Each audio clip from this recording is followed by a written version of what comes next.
Të nderuar deputet, kur jemi gati, fillojmë.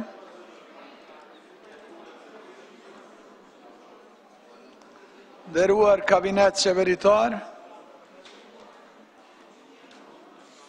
vazhdojmë me punimet e seancës plenare të Kuvendit të Republikës së Kosovës, filluar me 25 tetor 2017.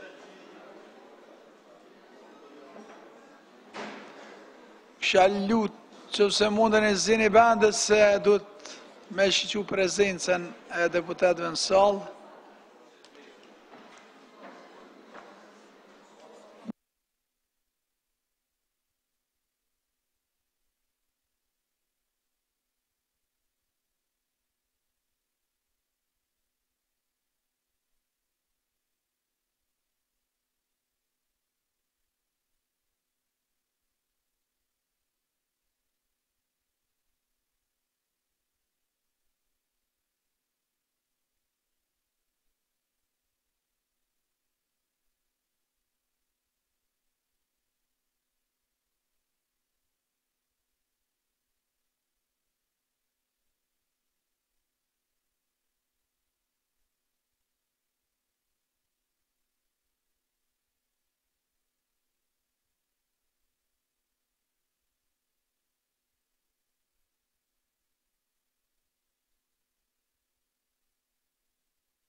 Në salë janë të pranishëm 90 deputet që do të thotë se janë plotësuar kushtet për punë.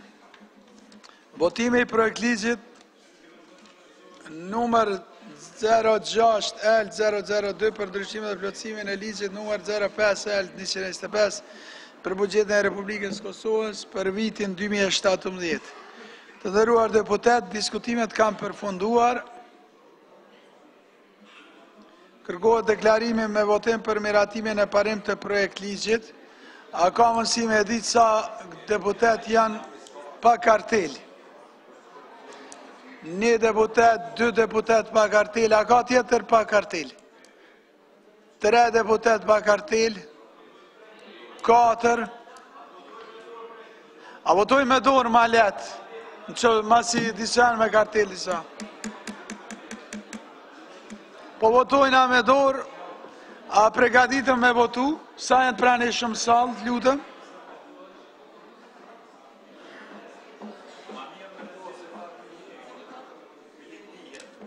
Nëndhjetë deputet aktualisht prezent salë, kush o për e ngri dorën.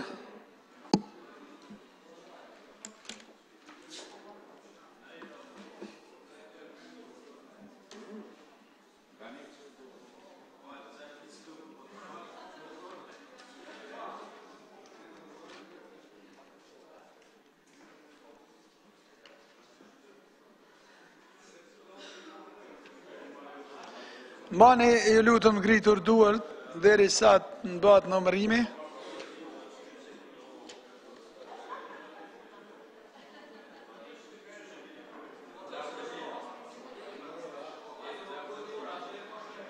Sekretar.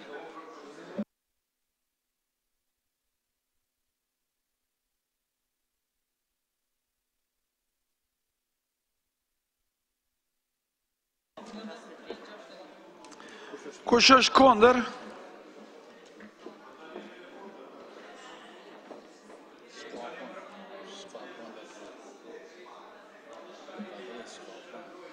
S'ka kondër asnjë, a? A ka abstenim? As abstenim. Me 61 vota për,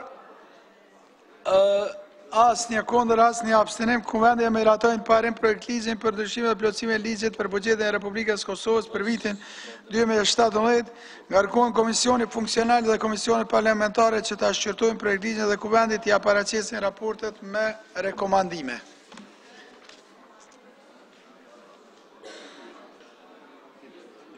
Zotëri Sufi, ndërkohë ka kërku fjallën, kryetari i grupit parlamentar të AK-s. Ordrani. I nderuar zoti kryetar, kabinet qeveritar, nderuar kolegë deputet, ne kemi një propozim për shqyrtimin e dytë projekt ligjit për ndryshimin dhe plotësimin e ligjit për buxhetin e Republikës Kosovës për vitin 2017. Nderuar deputet, pas miratimit në shqyrtim të parë, propozoj që shqyrtimi i dytë i projekt ligjit për ndryshimin dhe plotësimin e ligjit për buxhetin e Republikës Kosovës për vitin 2017 të bëhet me procedurë të përshpejtuar, shmangje nga afatet procedurale të parapara me nenin 57, paragrafët 3, 5, 8 dhe 9 dhe nenin 64, paragrafi 4 të rregullorës së Kuvendit si në vijim. Në 1. Amandamentet eventuale për rishikimin e buxhetit mund t'i adresohen Komisionit Funksional për Buxhet dhe Financa deri më 27/10/2017. Në 2. Komisioni Funksional për Buxhet dhe Financa deri më 30 tetor 2017 duhet të shqyrtojë projekt ligjin dhe raportin me rekomandimet i paraqes komisioneve të përhershme. Në 3. Komisionet e përhershme deri më 30 tetor 2017 duhet të shqyrtojnë projekt ligjin dhe raportet me rekomandimet i paraqesin Komisionit Funksional për Buxhet dhe Financa. Në 4. Komisioni Funksional për Buxhet dhe Financa deri më 30 tetor 2017 duhet të paraqet raportin me rekomandime për shqyrtim të dytë në seancë plenare. Dhe në 5. Shqyrtimi i dytë i projekt ligjit për ndryshimin dhe plotësimin e ligjit për buxhetin e Republikës së Kosovës për vitin 2017 të bëhet në seancë plenare me 31/10/2017 ora 10. Faleminderit, unë qes në propozim për votim në mënyrë që të shkojmë në procedurë të përshpejtuar. Kemi një propozim, është mocion procedural, kërkohet deklarimi i grupeve parlamentare, blanit të kësaj rregulloren çka thot, për t'i shmangur rregullohet Kuvendi vendos me 2/3 e deputetëve të pranishëm në seancë plenare. Ordra grupi parlamentar Lëvizja Vetë Vendosje, fjala për ju. Lëvizja Vetë Vendosje është kundër procedurave të përshpejtuara për ta rishqyrtuar këtë propozim të ndryshimit të buxhetit, për shkak që ashtu sikurse që u pa dhe dje gjatë diskutimeve, interesi i qeverisë është që ky buxhet kaloj sa më shpejt me disa ndryshime shumë të dëmshme. Mos të harrojmë, këtu pak më parë u votua një buxhet për të cilin Kosova detyrohet të paguaj grupeve kriminale, të cilat përmes aferave korruptive e kanë dëmtuar Republikën e Kosovës. Ju sapo i çu duart tuaja për mi avdhon 6 milion grupeve kriminale të cilët e kanë dëmtuar Republikën e Kosovës dhe shumë afera tjera korruptive. Prandaj ne nuk kemi se si të bëhemi pjesë e këtyre punëve të ndyta, të cilat prej qeverisë të kaluar, po i vazhdon edhe kjo qeveri e tashme.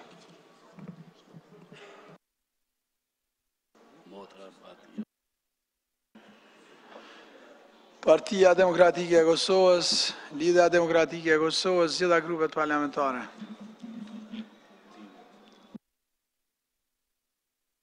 Lidhja Demokratike e Kosovës, lutem, regjia. Derit të nderuar deputet, ne nuk e përkrajmë kërkesën e grupit parlamentar të AK-s për procedurat të përshpejtuara për këtë rishikim të buxhetit. Faleminderit. Ordra, po, Memli Krasniq. Faleminderit, nderuar kryetar, të nderuar ministra, kolegë deputet, duke pas parasysh që edhe ashtu rishikimi i buxhetit ka ardhur dhe është miratuar me kogja vonesë dhe ka nevojë që të kaloj sa më shpejt që të jetë e mundur në mënyrë që agjencitë buxhetore të kenë mundësi për të bërë rregullimet që do të kalojnë leximin e dytë. Ne mbështesim kërkesën e shefit grupit parlamentar të AK-s. Faleminderit. Lista sërbe.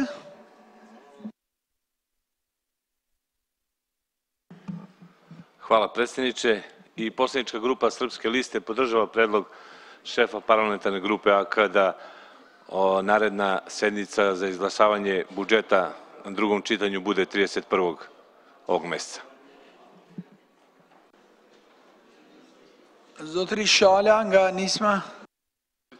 Po, zoti kryetar, ne mbështesim kërkesën e aleancës për shumë arsye, sepse edhe veteranët që 2 muaj s'kanë marrë rrugë, sa më shpejt që është e mundur të kryhet kjo procedurë e rishqimit buxhetit, ashtu s'kanë mbetur 2 muaj. Faleminderit. 6 plusi, zotri Kinolli. Faleminderit i nderuar i kryetari i Kuvendit, edhe grupi parlamentar 6+ e përkrah propozimin e shefit grupit parlamentar të Aleancës për Admërinë e Kosovës për shpangje të rregullorës. Faleminderit. Atëherë jemi në deklarimin me votim që shqyrtimi i dytë i rishikimit buxhetit për vitin 2017 bëhet me procedurë për shpejtuar shmangjen nga afatet procedurale të parapara me rregulloren e Kuvendit. Propozimi është ai i cili e dha kryetari i grupit parlamentar të Aleancës për Armërinë e Kosovës.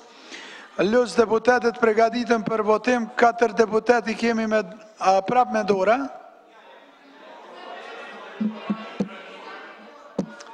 Sa deputet janë pa kartel? Edhe njëherë, sa deputet janë pa kartel? 3, Daut edhe ti, a je pa kartel?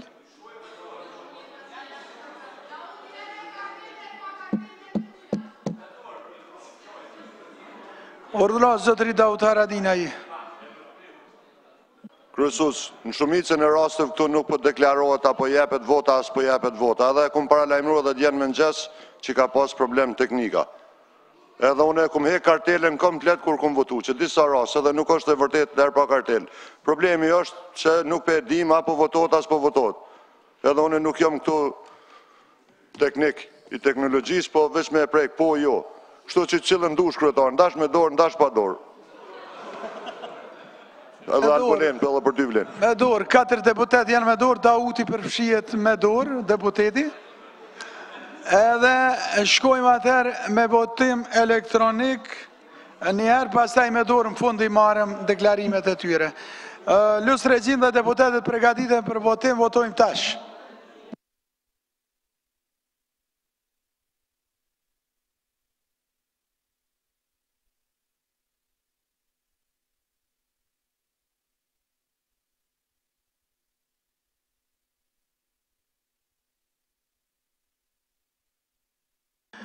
Edhe 4 deputet me dorë, kush o për? Edhe 4 vota janë për, 89 deputet kanë votuar, 61 për, 28 kundër, abstenime. Administrata vetëm llogaritë e 2 tretat jemi ma korrekt. Çdo herë në votim e merr përgjegjësinë Kuvendi, administrata për t'i ikur politizimit nga interpretimi e kryetarit Kuvendit ose kryesuesit.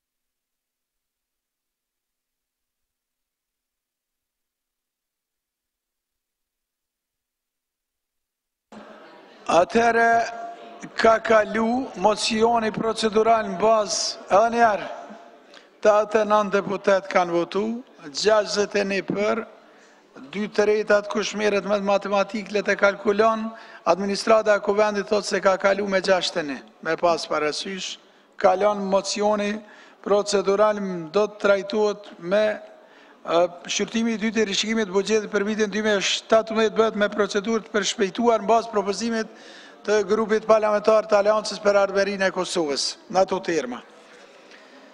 Kalojmë tek pika e 6, e rendititës shqyrtimi i raportit vjetor të auditimit për vitin 2016. Komisioni Funksional për Mbikëqyrjen e Financa Publike ka shqyrtuar raportin vjetor të auditimit për vitin 2016 dhe Kuvendit ja ka paraqitur raportin me rekomandime. Ftoj auditorin e përgjithshëm Zotëri Besnika Osmani që para deputetëve të Kuvendit ta paraqes dhe arsyetoj raportin vjetor të auditimit për vitin 2016. Zotëri Osmani, mund të vini në foltore përpara.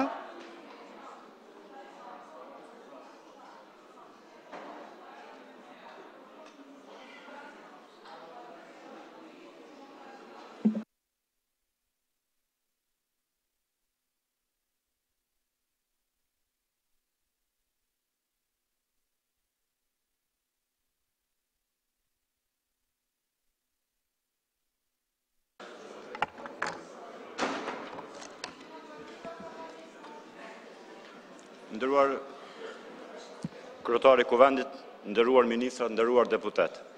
Kam kënaqësinë që të paraqes para jush raportin vjetor të auditimit për vitin fiskal 2016, të cilën e kemi hartuar dhe dorëzuar në Kuvendin e Republikës Kosovës brenda fatit parapar me ligj. Raporti përfshin opinionin, gjetjet kryesore dhe rekomandimet tona.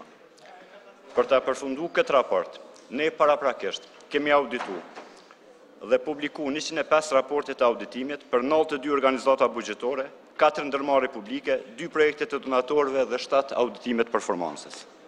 Në këto raporte, ne kemi dhënë 96 opinione të auditimit lidhur me pasqyrat vjetore individuale të organizata bugjetore dhe opinionin për raportin financiar vjetor të qeverisë. Prej tyre, kemi dhënë 25 opinione të pakualifikuara, 58 opinione të pakualifikuara me theksim të çështjes, 5 opinione të kualifikuara, 7 opinione të kualifikuara me theksim të çështjes dhe 2 opinione të kundërta. Nga totali i opinioneve, 85% të opinioneve janë të pastërta, pozitive, 15% janë opinione të modifikuara negative. Në raportin vjetor financiar për buxhetin e Republikës Kosovës, kemi dhënë opinion të pamodifikuar me theksim të çështjes. Si theksim të çështjes për të tërhequr vëmendjen e lexuesve dhe të qeverisë, por pa kualifikuar raportin, kemi përmendur 4 çështje të rëndësishme me sa vjen. 1.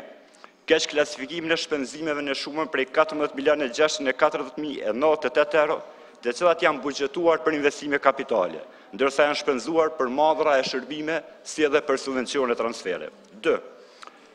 Kemi gjetur pasqyrë të pasaktë të shpalosjeve të organizatave të nivelit qendror në vlerën mbi 1.000 euro. Mospërputja në mes të raportit vjetor financiar dhe raporteve individuale të organizatave është rreth 8.8 milion euro. Nuk është prezantuar borxhi publik. Vlera e përgjithshme e tij është 853 milion euro. Nuk janë parazuar llogaritë argëtueshme në raportin financiar vjetor, që janë prezantuar në shumën prej 515.999.050 euro, kurse sipas raportit individualit të auditimit rezultojnë të jenë 548.963.060 euro. Pra, ekziston një nënvlerësim i llogarive për 32.973.10 cent. Të nderuar deputet, shkalla e zbatimit të rekomandimeve të dhëna në raportin e auditimit paraprak nuk është e kënaqshme. Në raportet individuale të auditimit, kemi dhënë 1.300 rekomandime, 900 me prioritet të lartë, 400 me prioritet të mesëm. Krahasu me vitin 2015, në vitin 2016, numri i rekomandimeve është rritur për 13% nga ana auditorit përgjithshëm. Janë zbatu me pak rekomandime se vitin paraprak, vetëm 1/4, apo vetëm 26% janë zbatu plotësisht, 36 pjesërisht, 38 nuk janë zbatu fare. Vlerësimi ynë është që mungesa e zhvillimit procese formale për monitorimin sistematik të planeve dhe veprimit për zbatimin e rekomandimeve mund të jetë një prej shkaktarëve për adresimin e shkallës së ulët të implementimit të rekomandimeve. Për këtë arsye, zyra kombëtare e auditimit ka rekomanduar qeverinë zbatojë një proces sistematik për zbatimin e rekomandimeve të dhëna në raportin vjetor 2016. Të kërkojnë nga gjitha organizatat bugjetore, të zbatojnë rekomandimet e auditorit, të raportojnë për progresin lidhur me adresimin e këtyre rekomandimeve që kemi dhënë në raportet individuale. Me gjithë ngecjet dhe mangësitë e evidentuara, në fushën e qeverisjes ka ndodhur disa zhvillime pozitive, prej cilave do të veçoja. Janë rrit hyrat për 70.534.000 apo 4%. Është rrit efikasiteti në ekzekutimin e buxhetit dhe është arritur në shkallën prej 95%. Rritja nominale e shpenzimeve është bërë për 9%, që tregon për një rritje të fuqisë blerëse. janë zvoglu llogaritë argëtueshme për 140 milion. Rritja pjesëmarrjes në investime kapitale në tortën e përgjithshme të buxhetit ka arritur në kufirin për 26% të buxhetit shtetëror. Kemi një përmirësim të regjistrimit të pagesave nga palët e treta. Kemi një mbajtje të kufirit deficitit buxhetor në pajtueshmëri me kërkesat ligjore. Ky kuvend ka aprovuar me ligj 1.6 të brutoproduktit përgjithshëm vendor, ndërsa është realizuar 0.9 që është brenda këtij kufini. Kemi një vendosje të platformës së prokurimit, ndonse ende jo me zbatim të plot dhe kryesisht të një numri kufizuar dhe institucione të pavarura. Kemi për herë të parë hartimin nga ana e qeverisë të planit për zbatimin e rekomandimeve dhe kemi një definim të procedura dhe kriterëve përmes një rregullore unike për gjitha institucionet për menaxhimin e subvencioneve. Të nderuar deputet, më lëni që të shpalos me tutje disa nga gjetjet kryesore në disa fusha. E para por më rëndësishme është prokurimi publik. Në vitin 2016, institucionet kanë nënshkruar 10.015 kontrata përmes prokurimit në shume për 425 milion euro apo 1/4 të buxhetit përgjithshëm të Kosovës. Një numër i këtyne procese që janë aplikuar nga organizata buxhetore nuk janë pajtim të plot me kornizën e ligjit prokurimit publik. Disa prej mangësive kryesore janë dobësi në vlerësimin e nevojave, dështim në zbatimin e procedurave të hapura dhe aplikim mjaft i përhapur i procedura me kuotim të çmimeve, hyrja në kontrata pas dotime paraprake, pagesa jo në pajtim me çmimet kontraktuese, dobësinë e certifikimit e pagesave, pagesa për punë të pakryera, mbikëqyrje dopt e punimit nga ana mbikëqyrëse, monitorim i dopt i kontratave dhe vonesa në realizimin e projekteve dhe kur ka ndodhur të tilla për mos aplikim të ndëshkimeve. 2. Lidhur me regjistrimin e pasurive, vazhdon të mbetet një ndër sfidat më të mëdha të qeverisë dhe të institucioneve tjera. Shumë nga organizatat buxhetore nuk kanë arritur të përfundojnë regjistrimin e pasurive. Në nivel qendror janë regjistruar në total 2.4 miliardë euro pasuri, në nivel lokal janë regjistruar 5.6 miliardë euro pasuri. Deri me tani, pasuri kombëtare e Republikës Kosovës në vlerën e aseteve arrin prej 8.1 miliardëve, megjithse kemi evidentuar se shumë pasuri të tjera nuk janë të regjistruara. Përveç mungesës së regjistrimeve, ka dobësi të shumta në fushën e inventarizimit vjetor të pasurive dhe stoqeve të fundvitit. Në mungesë të regjistrimeve kontabël dhe mosbarazimeve të fundvitit nuk është mundur një menaxhim i mirë dhe mundësia e keqpërdorimit mbetet e hapur. 3. Vlera obligimet pa paguar në fund të vitit 2016 është 260 milion euro. Një shumë kjo e rritur për 8.4 milion krahasuar me vitin 2015. Nga kjo shumë, rreth 15 milion euro janë obligimet komunave. Rritja e obligimeve ka tek organizatat e nivelit qendror mbi 180 milion që kryesisht lidhen me procesin e shpronësimeve. 3. Llogaritë argëtueshme. Përkundër faljes së tyre në shumën për 188 milion euro, me ligj nga ky kuvend, llogaritë argëtueshme vazhdojnë të mbesin në nivel të lartë. Sipas raporteve individuale të auditimit, në nivelin qendror kalojnë shumën për 391 milion euro, ndërsa të argëtueshmet e pambledhura në nivelin lokal kalojnë shumën për 157 milion euro. Pra, gjithsej, të argëtueshmet e parktura të institucione publike janë në 548 milion euro apo prafërsisht 1/3 të hyrave të buxhetit për një vit. Ndërmarrjet publike. Në vitin 2016, për herë të parë, kemi bërë edhe auditimin e 4 ndërmarrje publike. Siç mund të jeni ndjeni, ndërmarrjet publike përdorin metodën akruale të kontabilitetit, për dallim nga organizata tjera publike që përdorin metodën e parave zgatshme. Gjetjet kryesore të auditimit në këto ndërmarrje janë: raportimi dopt në 4 ndërmarrje të auditura që kanë marrë opinione negative të auditimit. 4 kompani punojnë me humbje, që në total arrin vlerën për 1.5 milion euro. Shuma e detyrimeve të këtyre 4 ndërmarrjeve që kemi pasur në auditim arrin vlerën për 8.2 milion euro, prej të cilave 6.2 milion euro janë detyrime afat shkurtra dhe 2 milion euro janë detyrime afat gjate. Në vazhdim lëni edhe 2-3 minuta lidhur me fushat më rëndësi të veçanta pa auditimet e performancës. Gjatë vitit 2016, ne kemi kryer 7 auditime të performancës. Trajtimin e pacientëve jashtë institucioneve shëndetësore, mbrojtjen e mjedisit, rishikimin e teksteve shkollore, procesin e prokurimit publik për mirëmbajtjen e rrugëve, kontratat të ndërtimeve, investimet kapitale në ndërmarrje publike, fondin zhvillimor për 4 komunat veriore i themeluar si rezultat i marrëveshjes Brukselit. Këto auditime kanë nxjerrë në pa. Qytetarët nuk marrin shërbimet mjekësore cilësore, për më shumë programi për trajtimin e pacientëve jashtë vendit nuk administrohet mirë. 2. Kemi një vëmendje pa mjaftueshme që kushtohen masave për mbrojtjen e mjedisit. 3. Rishikimi i teksteve shkollore si proces i domosdoshëm nuk i ka arritur qëllimet e synuara për ngritjen e cilësisë në arsim, përmirësimin e teksteve ka qenë i vogël dhe rishikimi ka shtuar kostot pa marrë përfitimet. 4. Procesi për mirëmbajtjen e rrugëve është përcjell me dobësi edhe në nivelin qendror, edhe në nivelin lokal dhe synimet e realizuara janë arritur pjesërisht. E 5. Autoritetet përgjegjëse ende nuk kanë arritur që të kenë një menaxhim efektiv të kontratave të ndërtimit. Sa i përket investimeve të qeverisë të kryer në ndërmarrje publike, mund të konstatoj se ato nuk kanë kontribuar në masën e nevojshme ngritjen e cilësisë së shërbimeve publike, derisa rekomandojmë që të ketë një monitorim më të shtuar të qeverisë ka shik në ndërmarrjeve. Fondi zhvillimor e fundit nuk menaxhohet plotësisht në pajtim me legislacionin fuqi dhe ka një realizim të ulët të buxhetit projekteve, duke ndikuar negativisht në arritjen e qëllimeve të synuara për zhvillim ekonomik dhe social në 4 komunat. Të nderuar deputet, në fund më lejoni me vlerësu lartë angazhimin profesional të zyrës kombëtare të auditimit si në servis i Parlamentit Kosovës. Ne mesim dispozicion të Kuvendit dhe të Komisionit Parlamentar dhe të secilë deputet për çdo informat shtesë, dhe ne vazhdojmë të konsiderojmë rolin e Kuvendit në rritjen e llogaridhënies karshi qeverisë shumë të rëndësishëm dhe nga kjo foltore në kapacitetin auditorit përgjithshëm i bëj ftesë qeverisë Kosovës që të miratoj planin e veprimit për implementimin e rekomandimeve që i kemi dhënë në raportin vjetor për buxhetin e shtetit të vitit 2016. Faleminderit shumë për vëmendjen. Faleminderit. Radha është e përfaqësuesve të grupeve parlamentare. Për lëvizjen vetëvendosje është paraqitur zoti Topalli.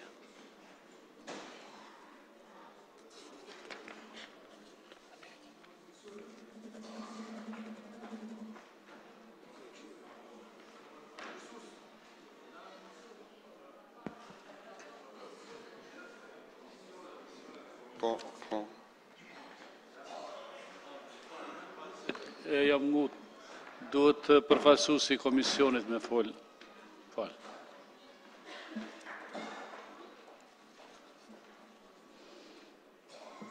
Faleminderit kryesues, të nderuar deputet, në emër të Komisionit për mbikëqyrjen e financave publike, bazuar në nenin 47.1 të ligjit për mbi menaxhimin e financave publike dhe përgjithësive mbi të cilën përcaktohet se zyra kombëtare e auditimit është përgjegjës për kryerjen e auditimit të rregullsisë për përfshirjen e ekzaminimit dhe vlerësimit të pasqyrave vjetore.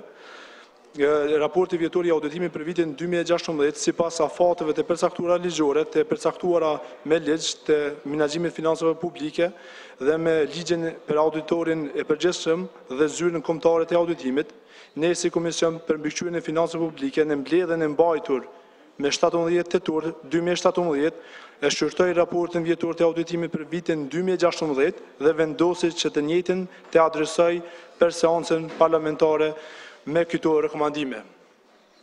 Të miratohet rekomandimet e zyrës kombëtare të auditimit së bashku me raportin vjetor të auditimit për vitin 2016. Qeveria e Republikës së Kosovës në afat prej 30 ditëve të dorëzoi në Kuvendin planin e veprimit për adresimin e rekomandimeve të ZKA-s. Faleminderit. Faleminderit. Tash e ki fjalën. Faleminderit.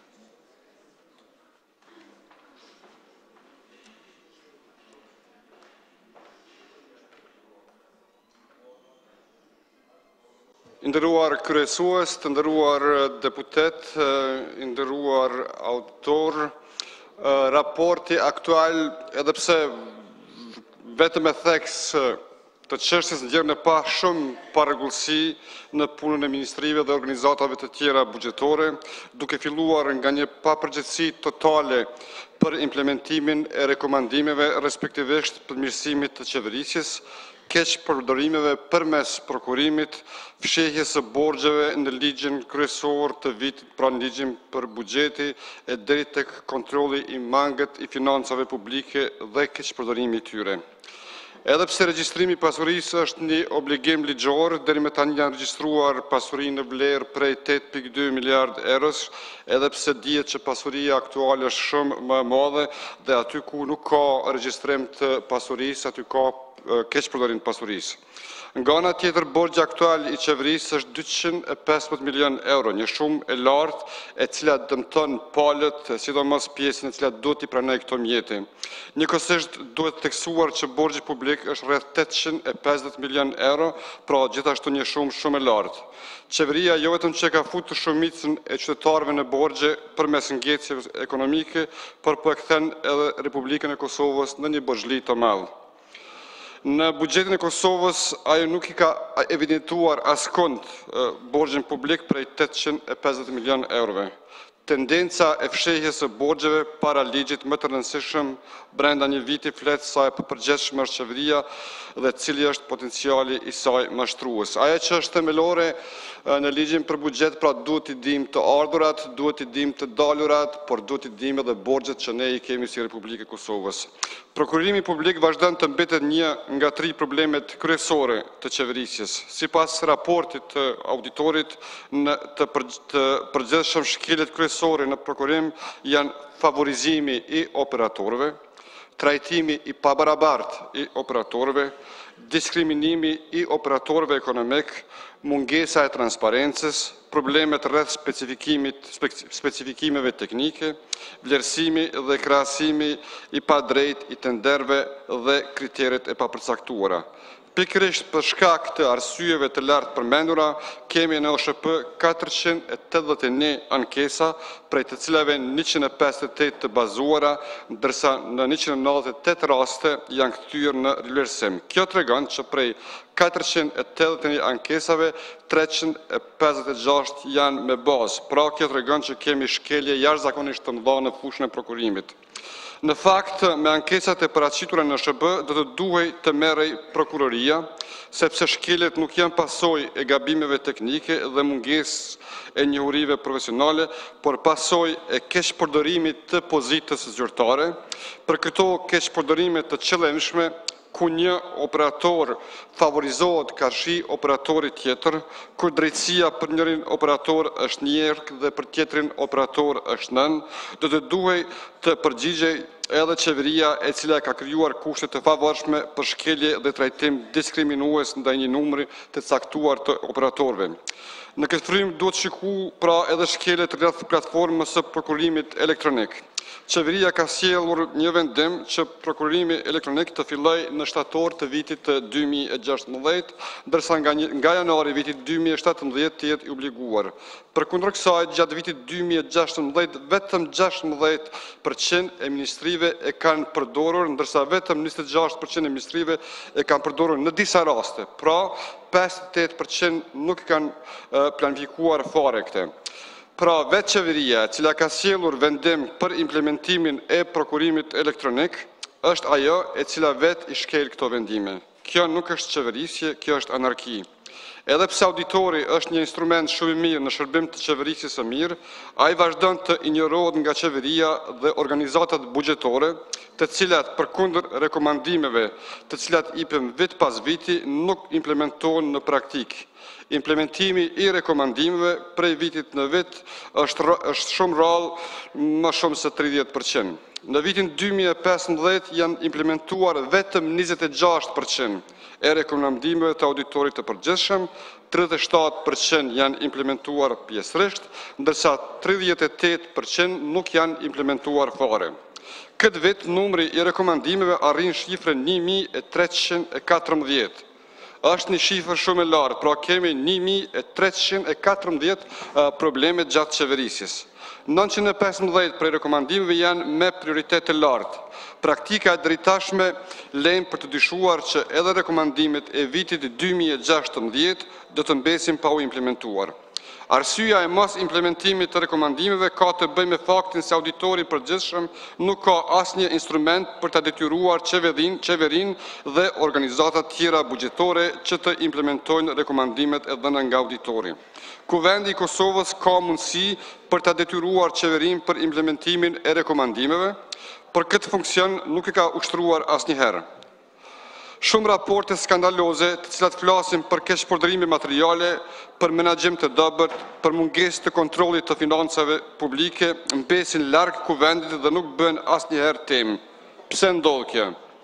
Komisioni për mbikëqyrjen e financave publike e ka për detyrë që raportet e këqija për qeverisje t'ia paraqet Kuvendit. Ky komision udhëheqet nga opozita, por nuk përbëhet nga shumica e tij. Përfaqësuesit e partive në opozit votojnë gati rregullisht kundër dërgimit të raporteve në seanca dhe në këtë mënyrë pengojnë Kuvendin që të debatojë për qeverisjen e keqe dhe implementimin e rekomandimeve. Në këtë mënyrë ata do të bëhen avokat të qeverisjes së keqe dhe i japin krah kësaj qeverisje. Për ta ndryshuar këtë gjendje duhet të krijohen mekanizmat e nevojshëm që nga njëra anë mundsojnë respektivisht lehtësojnë që raportet e këqija të debatohen në Kuvend dhe nga ana tjetër të krijohen mekanizma të cilat kur mjetet keqpërdoren në forma të ndryshme, organizatat buxhetore, pra ministrit, komunat, institucionet e pavarura të ndëshkohen me shkurtim të buxhetit.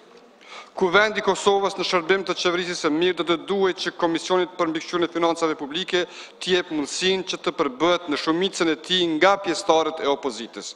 Grupi parlamentar i Lëvizjes dhe Vendosje do ta miratojë raportin e auditorit të përgjithshëm, duke kërkuar nga Kuvendi ta detyrojë qeverinë dhe institucionet e pavarura të raportojnë para Kuvendit në bazë 3 muajore për implementimin e rekomandimeve ashtu siç ka rekomanduar auditori i përgjithshëm.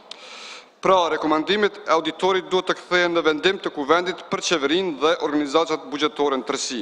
Karshi kësaj, do të duhej të merreshin vesh në Kuvend për ndëshkimin e organizatave buxhetore përmes shkurtimit të buxhetit për shkak të mos implementimit të rekomandimeve të auditorit. Nga auditori i përgjithshëm presim që në raportet e ardhshme të na japin shënime shtesë sa është dëmi i Republikës së Kosovës për shkak të shtyrjes së prokurimit, keqpërdorimeve gjatë prokurimit. Sa është lartësia shumës së mjeteve e cila është përdorur keq për shkak të mos specifikimit të tenderëve ta zëm në 5 vitet e fundit. Sa janë humbjet e Republikës së Kosovës në proceset e humbura gjyqësore gjatë 5 viteve të fundit. Cili është trendi i punësimit me kontrata mbi vepër gjatë 5 viteve të kaluara. Cilat janë rekomandimet e auditorit që janë përsëritur nga viti në vit. Por ajo që do të donim do të ishin analizat respektivisht trendit e zhvillimit në fushat e ndryshme ndër vite. Krejt në fund do të dëshironim që të ketë një bashkëpunim edhe më të ngushtë mes prokurorisë dhe auditorit të përgjithshëm. Auditori i përgjithshëm në të gjitha rastet ku vërehet se ka dyshime për vepër penale ta informojë prokurorin për dyshimin. Në fund të vitit të cilat mjerisht të gjitha qeveritë e drejtashme i kanë injoruar edhe për faktin që Kuvendi nuk e ka kryer punën e vet.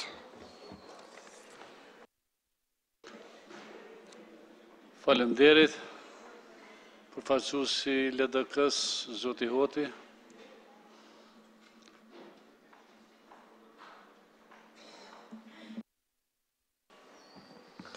Faleminderit. Kryesuesi i seancës, të nderuar deputet, antarë të kabinetit qeveritar, i nderuar auditori përgjithshëm, më lejoni që në emër të grupit parlamentar të LDK-s t'ju përgëzoj për reformën që keni bërë nga marrja mandatit juaj në zyrën kombëtare të auditimit. Prej se ju jeni vendosur në atë zyrë, është rritur kredibiliteti i punës që bën zyra juaj edhe 10 auditor në auditimet që kryen në gjitha institucionet publike të Kosovës. Në veçanti dua theksoj eliminimin e çfarëdo animi në opinione të auditimit që zyra e juaj lëshon për institucione publike në Kosovë, gjë të cilën nuk mund ta themi edhe për të kaluar në këtij institucioni. Sigurisht se reformat që kemi ndërmarrë në qeverinë e kaluar në menaxhimin e financave publike kanë mundësuar një situatë shumë të shëndosh në financat publike dhe rrjedhimisht edhe raporti dhe puna juaj është shumë e lehtë. Këtu po përmend veçanti prokurimin elektronik, pastaj lidhjen e KRPP-s me organizata buxhetore për të mos leju krijimin e obligimeve pa ambulesë, planifikimin shumë të mirë të tyrave dhe të saktë tyrave dhe të shpenzimeve, në veçanti planifikimin 5 shifror që do të eliminoj mundësitë e gabimeve të tilla në të ardhmen. Rekomandimet që ju i keni dhënë duhet mberen seriozisht nga ana e qeverisë dhe gjitha institucioneve të involvuara. Grupi jonë parlamentar mbështet plotësisht rekomandimet që ka dhënë Komisioni Parlamentar për Mbikëqyrjen e Financave Publike, këtë seancë plenare lidhur me raportin e auditorit, në veçanti kërkesa që i drejtohet qeverisë që paraqes brenda 30 ditë planin për adresimin e rekomandimeve që janë të dhëna në raportin vjetor të auditimit për vitin 2016. Ne presim që raporti dhe rekomandimet e Komisionit miratohen nga deputetët e Kuvendit të Kosovës dhe pastaj Komisioni mbikëqyr realizimin e rekomandimeve të juaja dhëna në raport nga ana e qeverisë dhe gjitha institucioneve tjera të involvuar. Faleminderit. Faleminderit. Radha është e PDK-s, kush është zoti Lushtaku? Veç zoti Hoti, unë mendoj që ai prokurimi elektronik është i dështuar. Nuk po funksionon në Kosovë. Nuk janë të përdorur dhe faji nuk e di ku është. Ju e keni marrë vendimin shumë mirë, por ai nuk është të funksionuar në Kosovë dhe të edhin shumë mirë. Zoti Hoti, veç një sekund, nëse donë zoti Hoti me nësë qaru. Vendimi për zbatimin e prokurimit elektronik nuk është marrë nga viti 2011, kur ka ekzistuar baza ligjore. Në moment që ne kemi marrë në qeveri, në mbështetjet Komisionit Evropian dhe të partnerëve tanë ndërkombëtar, ne kemi fillu zhvillimin dhe finalizimin e platformës për prokurim elektronik, e cila ka fillu nga viti 2016, nga 1 janari i këtij viti është e obligueshme për gjitha institucionet publike. Nëse doni me bë komente të tilla, zoti kryesues merr në fjalën si deputet ose dilni në foltore. Faleminderit. Unë të falenderoj për informatën këte e kemi pasna disa herë në Kuvend, po kjo po të them se po funksionon në Kosovë. Zoti Lushtaku e ki fjalë. Faleminderit, i nderuar kryesuesi i Kuvendit, të nderuar deputet, i nderuar auditor, të nderuar qytetarë.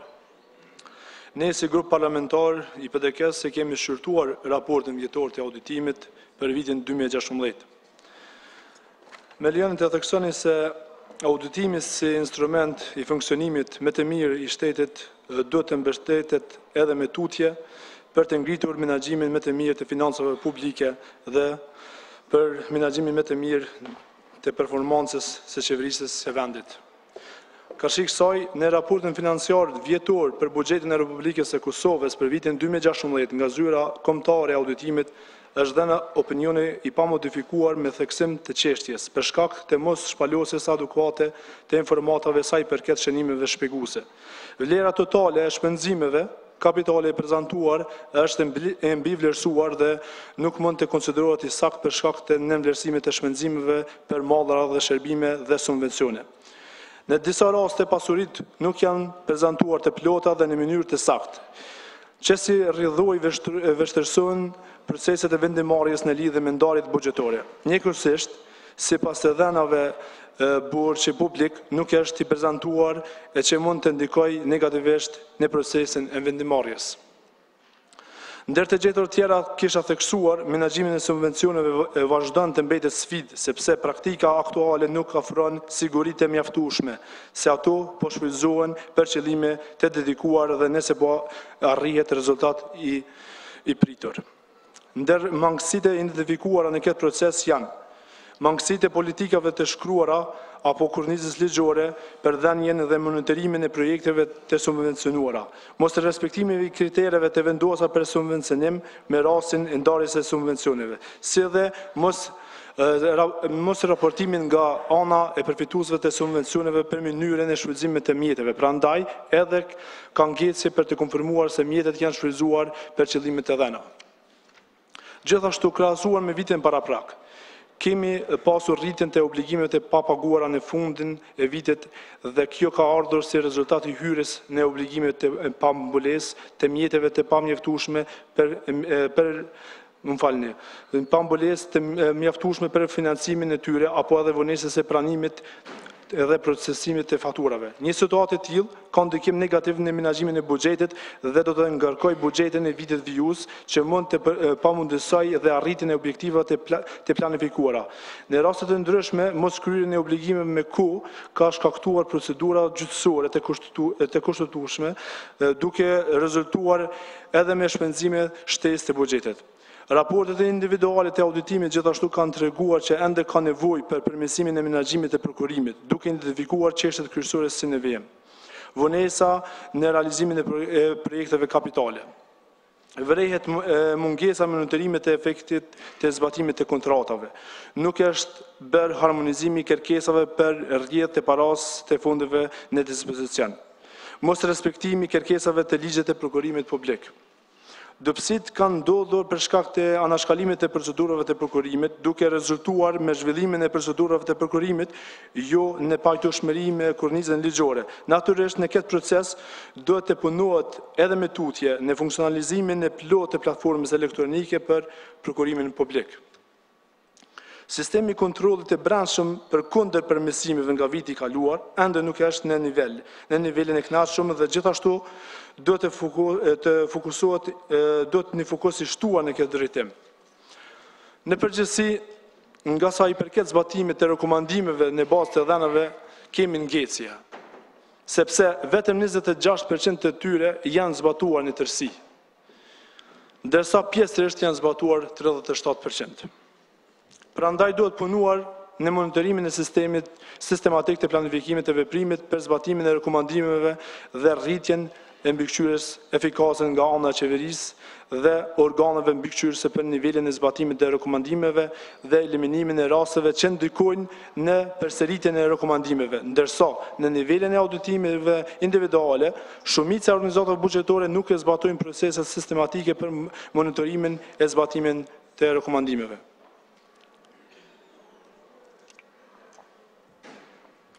Ne presim nga qeveria të dorëzoj në Kuvendin planin veprimi për adresimin e rekomandimeve të zyres kombëtare të auditimit.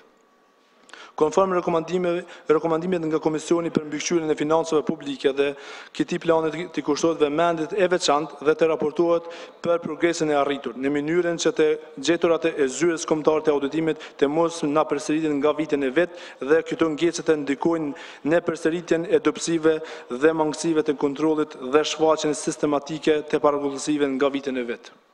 Ne jemi për aprovimin e raportit vjetor të auditimit për vitin 2016 dhe rekomandimeve të Komisionit për mbikëqyrjen e financave publike. Faleminderit për vëmendje. Faleminderit. Radha është grupit parlamentar Lista Serbe.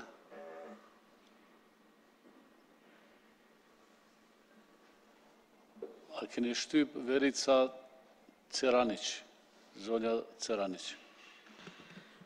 Poštovani, parlamentarna grupa Srpska lista razmatrala je godišnji izveštaj revizije za 2016. godinu ispred Nacionalne kancelarije revizora i načelno podržava izveštaj generalnog revizora. Hvala. Derit grupi parlamentari AK-s, kush po zoti Ahmet Isufi. Faleminderit zoti kryesues, nderuar koleg deputet. Grupi parlamentar i Aleancës për Ardhmërinë e Kosovës e ka shqyrtuar raportin vjetor të auditimit për vitin 2016 dhe konsiderojmë se krahasuar me të kaluarën ka një performancë shumë më të mirë dhe vrehet një ndryshim sa i përket edhe përgatitjes së raportit, por edhe një kontrolli më të madh të agjencive buxhetore të cilat kanë pasur në të kaluarën shumë mungesa ose të dhëna të mjaftueshme. Prandaj, duke mos hyrë në detaje, grupi parlamentar i Aleancës për Ardhmërinë e Kosovës do të votoj për këtij raporti, sepse konsiderojmë që është një nga raportet më të mira deri më tani që i kanë ardhur Kuvendit Kosovës. Faleminderit. Faleminderit. Nisma, kush e ka? Po, zoti Oti.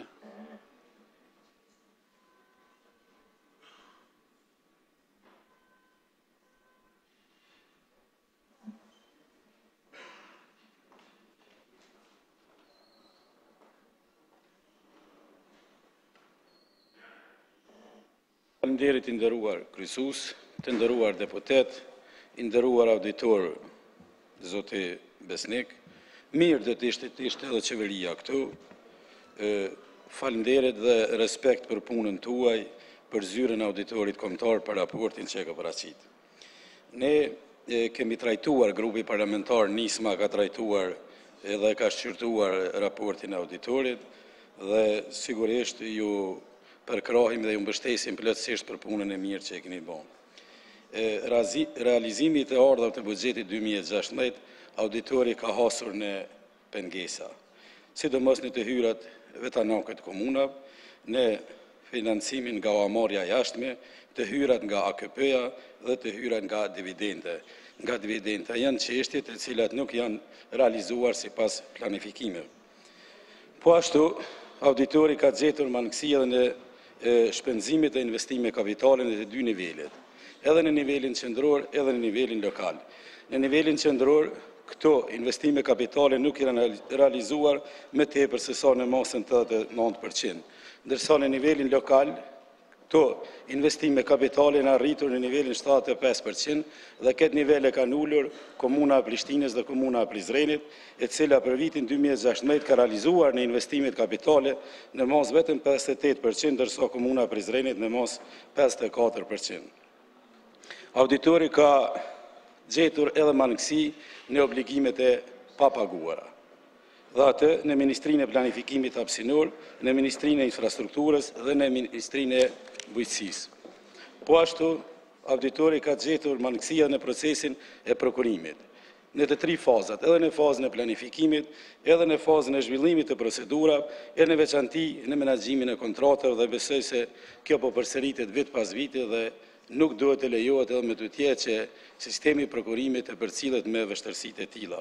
Auditori ka hasur në mangësinë e trajtimin e pacientëve jashtë institucioneve shëndetësore publike, duke mos i trajtuar njëjtë e shpeshherë duke mos i trajtuar fare kërkesat e tyre, të cilët janë shumë të rëndësishme.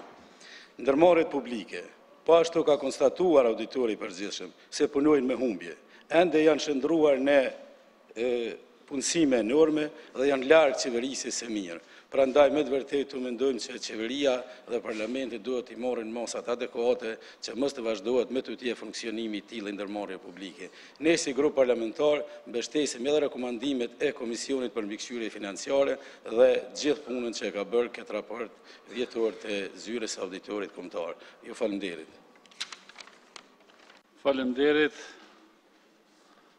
6+ si nuk është askush këtu. Po vazhdojmë me përfaqësuesi i qeverisë, nuk është. Vazhdojmë me paraqitjen e deputetëve sipas radhës. Fjalën e ka zonja Shqipe Pantina.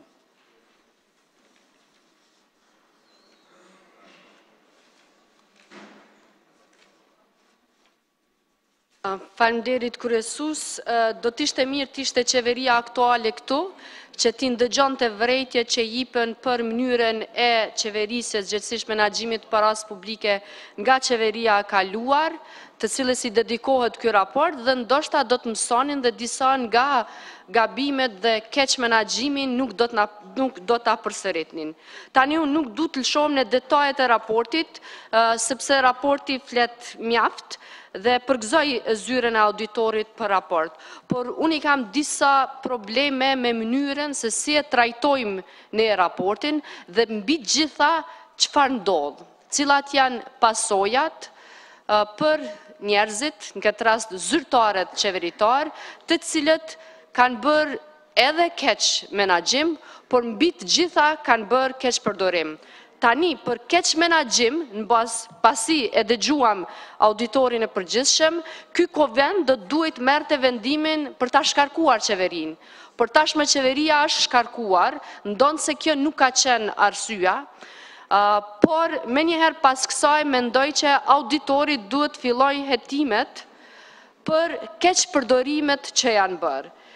Edhe në këtë rast ka pasur rastet e tilla. Në bazë të raportit të auditorit, në komunën e Klinës konkretisht, lëvizja vetëvendosje ka ushtruar kallëzim penal ndaj kryetarit të atëhershëm Bashota, dhe në bazë të kallëzimit, prokuroria ka ngritur akt padi për keqpërdorim të paras publike. Por çfarë ndodh me tutje është se një javë para se të përfundoj afati për certifikimin e kandidatëve, një prokuror tjetër, e në këtë rast rastisht ndodh që ky prokuror të jetë Syl Hoxha, hedh poshtë akt akuzën, akt padine ngritur nga një prokuror tjetër, cilit unë nuk ja di emrin. Tash këtu ne, si shoqëri, si kuvend, si shtet, e kemi një problem. Ose ka gabu auditori, zyra auditorit, kur ka thënë se në këtë rast konkretisht në komunën e Klinës ka pasur keqpërdorim të paras publike, dhe njëjtin gabim e ka përsëritur prokurori i çështjes, cilit sërish nuk ja di emrin, kur ka thënë se po, auditori ka të drejtë në komunën e Klinës ka pas keqpërdorim të paras publike, ose ka gabuar Syl Hoxha, kur e ka hedh poshtë atë akt akuz. Kështu që këtu dikush duhet t'jap llogari, ose duhet t'jap llogari zyra auditorit dhe krye prokurori i parë që e ka trajtu çështjen, ose duhet t'jap llogari Syl Hoxha dhe Sokol Bashota, të cilët për mendimin tim të dytë e kanë pas gabim dhe ka pas keqpërdorime. Tani, raporti i vitit 2016 thotë se për 13% janë rritur rekomandimet e dhëna, që do të thotë se nuk ka pas përmirësim të mënyrës e menaxhimit të paras publike, por përkundrazi, sepse rekomandimet zakonisht jipen kur nuk është menaxhuar mirë me paran publike. Tjetra që për mua është shqetësuese dhe ky kuvend duhet ta trajtoj, është një dhenë që na prezentoi auditori i përgjithshëm. Tha se në procesin e auditimit ka gjetur raste kur janë bërë pagesa për punë të pakryera. Ky raport flet për vitin 2016. Imagjinojeni çfarë raporti do të kemi vitin tjetër, kur do të auditohet mënyra menaxhimit të paras në vitin 2017, i cili ka qenë vit zgjedhor. Atëherë çfarë do të bëj ky kuvend? Cilat janë masat që ne duhet ndërmarrim ndaj këtyre keq menaxhuesve dhe mbi të gjitha keq përdoruesve të paras publike? Apo do të mbesim në nivelin e diskutimeve, në nivelin e rekomandimeve, në nivelin e komplimenteve ndaj zyrës së auditorit përgjithshëm dhe me kaq mbaron, ata që kanë keq menaxhuar vazhdojnë të keq menaxhojnë dhe keq përdoruesit vazhdojnë të keq përdorin.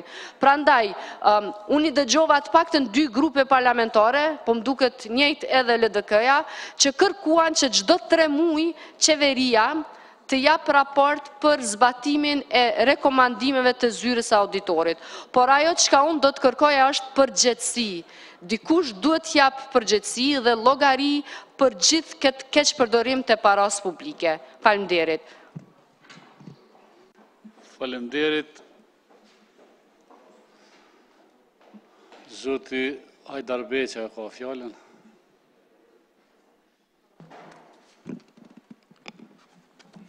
Faleminderit në kryetari Kuvendit, përshëndetje për gjithë kolegë deputet dhe qytetarët e Republikës Kosovës. Ne sot po shërtojmë raportin auditorit të zyrës kombëtare për vitin 2016.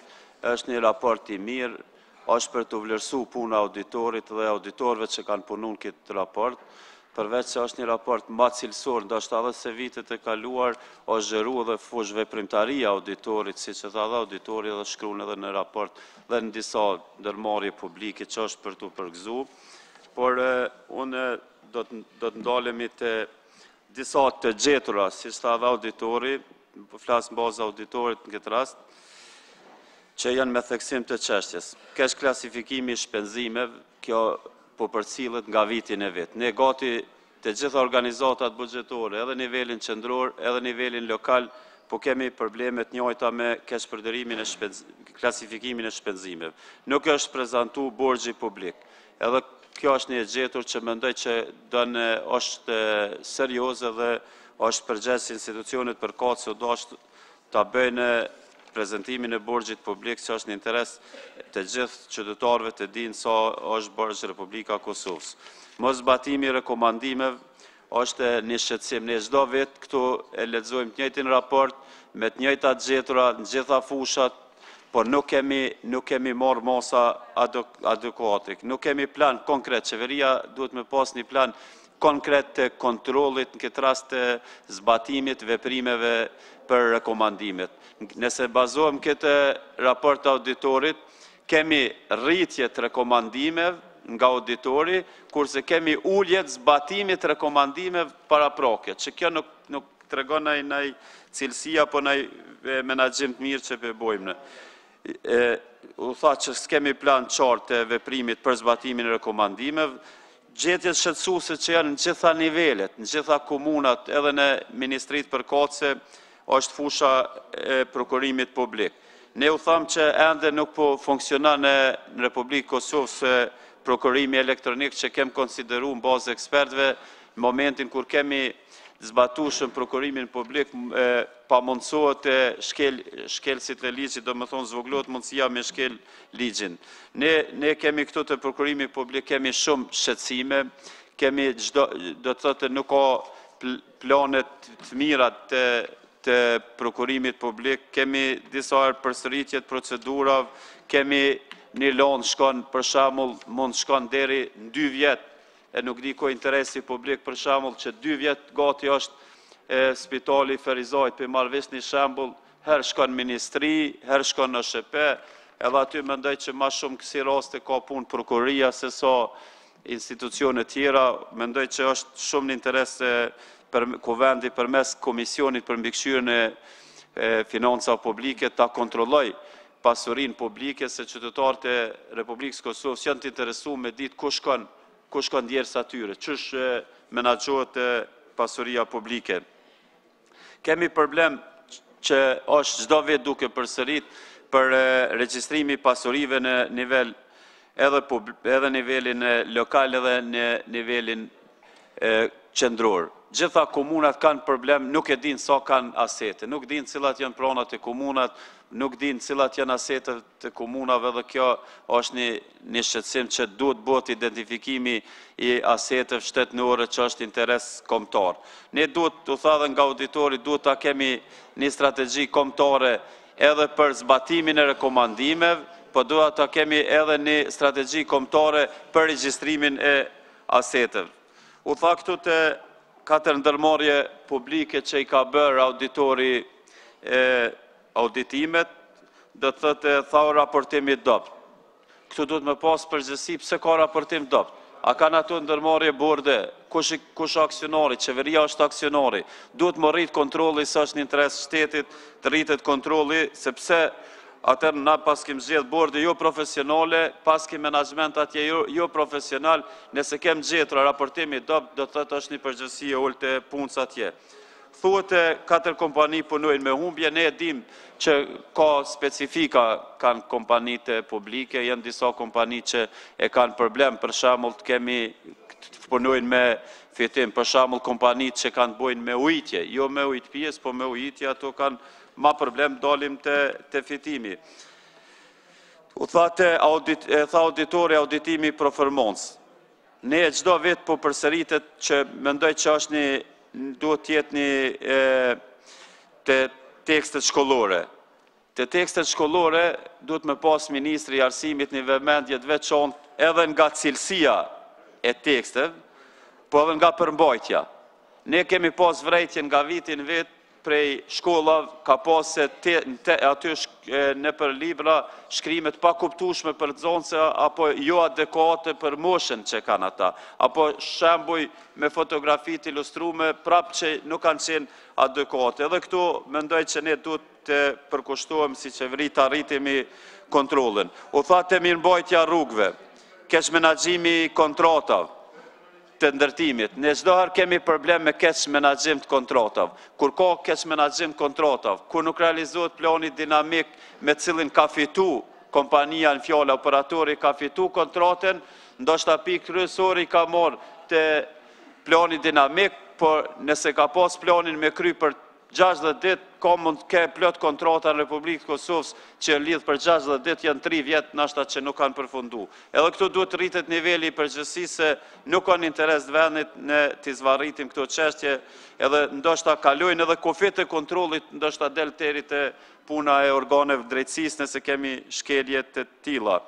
Unë kërkoj nga qeveria të rrit nivelin e kontrollit, kërkoj që të ketë një plan konkret veprimit për zbatimin e rekomandimeve, ato edhe do të thëtë rekomandimeve të auditorit, këtë rast dhe të komisionit për mbikëqyrjen e financave, i cili ka mbështet rekomandimet e auditorit, të kemi raport këtu në Kuvend, ashtu edhe si thuhet, ne nuk po kemi raport për zbatimin, as po kemi plan qartë, po as po kemi raportim nga qeveria, s'kem pas deri me tani një raportim konkret për zbatimin e rekomandimeve, që me interes të veçantë që këto rekomandimet zbatohen nëse dojmë përmesu edhe me fushat e përgjithshme të menaxhimit shtetit, po edhe nëse dojmë pas një paraja publike të qeverisë të menaxhohet mirë, apo ashtu që shdojnë edhe qytetarët e Republikës Kosovës, që shonë interes të qytetarëve. Unë e mbështes se këtë raport si deputet dhe konsideroj që ky raport duhet të përkrahet si i tillë nga gjithë kolegët, po të njëjtën kohë duhet punohet ma shumë nga organizatat buxhetore në përmirësimin e procedurave atje. Faleminderit. Faleminderit. Fjalën e ka zonja Azhiu. Faleminderit kryesues, nën kryetari Kuvendit. Ne sot po shqyrtojmë raportin vjetor të auditimit për vitin 2016 dhe gjatë shiqimit, leximit të këtij raporti, normal që ato që u përmenden edhe në fjalën e auditorit përgjithshëm, çka vërtet ashtu siç e theksuan edhe kolegë deputet, unë e përgëzoj auditorin njëkohësisht edhe vetë zyren, personelin që ka punu në këtë raport, i cili paraqet një gjendje reale, por shqetësuese mbetet ajo që rekomandimet nuk zbatohen, ashtu sikurse është shqetësuese shumë herë edhe raporti avokatit popullit dhe raportet e tjera pra të institucionet pavarura. Unë sot kam marrë fjalën time për shkak se kam hyrë në detaje për të ndalë pra te ky raport, por në veçanti tek komunat, dhe tani jam nalë pak më tepër për ta shiqur raportin e auditimit në komunën e Gjakovës, nga se dje deputetja Mimoza Kusari Lila dolin foltoret Kuvendit dhe me shumë pompozitet foli për të arriturat dhe unë para qytetarëve, para deputetëve ju flas, pra se gjitha ato që ka ndodhë në qeverisjen e zonjës Kusari Lila e kemi vetëm një raport, ka shumë raportet e tjera, por ashtu siç ajo vetëm din të flet dhe absolut asnjëherë nuk ka punë efektive, po flas, po i theksoj disa çështje më me rëndësi, te konkluzionet të përgjithshme mbi qeverisjen që thuhen në raport, zbatimi i dobët i rekomandimeve, një mjet kyç në mbështetje të qeverisjes efektive është zbatimi i rekomandimeve të auditorit, pasi kjo tregon se menaxhmenti nuk është duke zhvilluar mjaftueshëm proceset ekzistuese dhe kontrollet. Pra vetëm 4 nga 18 rekomandimet e avokatit e auditorit të përgjithshëm pra janë marrë parasysh nga qeverisja e zonjes Kusari Lila. Tek zbatimi i rekomandimeve nga viti paraprak e gjetura, komuna kishte adresu vetëm një numër të vogël të rekomandimeve. Kjo për arsye se nuk është zbatu ndonjë proces rishikimin e veprimet e parapara me planin e veprimit dhe po zbatohen brenda afateve kohore dhe nga personat e ngarkuar për zbatimin e këtij plani. Rreziku. Disa rekomandime po përsëriten nga viti në vit dhe kjo tregon për vazhdimin e dobësive të njëjta të kontrolleve të brendshme në sistemet kryesore financiare që kanë rezultuar në veçanti me keq klasifikim të shpenzimeve, po folim pra për zonjën Kusari Lila që kishte qenë mirë me qenë këtu, dhe regjistrim jo i plot i pasurive. Tutje të pyetësori i vetë vlerësimit që është shumë e rëndësi, këto që din mas miri me bo zonja Kusari Lila, pra tek pyetësori i vetë vlerësimit, zonja Kusari Lila ka punu për ta vlerësu veten me not maksimale, e këtë e thekson në veçanti pra ky raport. Komuna nuk ishte vetë kritike dhe mjaft objektive në plotësimin e pyetësorit në vetë vlerësim. Në lidhje me planifikimin dhe zbatimin e prokurimit janë identifikuar shumë dobësi, ndërsa përgjigjja në vetë vlerësim lidhur me procesin e prokurimit ishte vlerësuar me notë lartë. Kjo i bjen që ja ka qitë vetit notën 10. Vetis. Tjetra, tek rreziku, vlerësimi i proceseve duke mos përshkruar edhe dobësitë shqetësuese, krijon një pasqyrim të pasakt në cilësinë e menaxhmentit të përgjithshëm të financave dhe efektivitetin e kontrollit, dhe rrit rrezikun që menaxhmenti të mos pranojë lëshimet nga mangësitë ekzistuese, ndërkohë që situata faktike është ndryshe. Vlerësimet jo objektive, siç ka ndodhur pra, siç i ka bërë Kusari Lila, të proceseve shpinë edhe në vendimarrje të gabuar. Tek raporti i menaxherial dhe llogaridhënës, dobësinë kontrollet menaxheriale, prioritet i lartë, e gjetura. Rishikimi ynë, pra thot auditori, i kontrolleve menaxheriale të zbatuara në sistemin kryesor financiar të komunës ka nxjerrë në pa një raport jo efektiv financiar mbi shpenzimet dhe të hyrat tek menaxhmenti i lartë, si dhe analizat e pa kompletuara. Rrjedhimisht, draft pasqyrat financiare vjetore kanë rezultuar me pasaktësi dhe gabime. Fushat kryesore ku kërkohet përmirësim janë planifikimi i projekteve kapitale, menaxhimi i borxheve dhe të hyrave. Tek rreziku, mos raportimi financiar dhe aktivitetet tek menaxhmenti i lartë redukton aftësitë e menaxhimit për të menaxhuar aktivitetet e komunës në mënyrë proaktive, si dhe ul efektin e kontrolleve buxhetore. Kjo gjithashtu mund të ndikojë që të hyrat mos alokohen siç pritet. Ngjashëm ka qenë edhe në vitin paraprak. Dhe më lejoni, për kjo është pra një fakt në fund, për të treguar që në fund të këtij raporti është një letër konfirmim që zonja Kusari Lila, si ish kryetare, e cila kishte marrë një dush të ftohtë, ashtu si që kishte pranuar me 11 qershor, vetë kishte thënë që komuna Gjakovës ma dha një dush të ftohtë, sepse kishte vlerësuar me një numër të votave shumë pak, nga se ishte kryetare, por për fat kishte hyrë në ombrellën e LDK-s dhe zoni karrikën e deputetës. Në të kundërtën asnjëherë nuk kisha në shprehje. Në fund, letër konfirmimi. Në atë letër konfirmim, që janë 3 pika, vetëm një po e lexoj. Kryetarja, pra, pika 3 thot, brenda 30 ditëve nga pranimi i raportit final të auditorit, do t'ju dorëzojnë një plan të veprimit për implementimin e rekomandimeve, i cili do të përfshi aktet kohore dhe stafin përgjegjës për implementimin e tyre. Në fakt, kjo që ka ndodhur, që është shkruar, nuk është realizuar kurrë. Ka edhe shumë të gjetura të auditorit që pasqyrojnë një realitet të menaxhimit të komunës nga zonja Kusari Lila, e cila nuk jetoi kurrë në Gjakovë, por jetoi në Prishtinë dhe tani më do të konfirmohet edhe me 19 nëntor. Dhe në fund, për 3 vite rresht, unë do të bëj një pyetje parlamentare ministrit pushtetit lokal, 3 vite rresht nuk punon vefaqja komunës sonë. 3 vite rresht.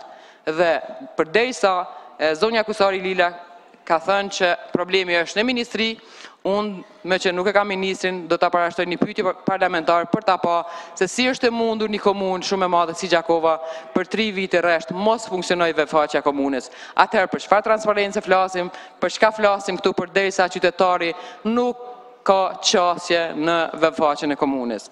Prandaj edhe një herë, unë kisha thënë që Kuvendi dhe foltorja të përdoret sinqerisht për pikat e renditjes të cilat neve na vinë përpara, por në fakt, përderisa dje zonja Kusari Lila e përdori foltoren, unë i them që 19 nëntori do të tregon edhe një herë pra që qeverisja do të udhëheqet nga Ardian Gjini, sepse është më parajmor, është më konkret dhe nuk flet shumë, por punon shumë. Faleminderit. Faleminderit.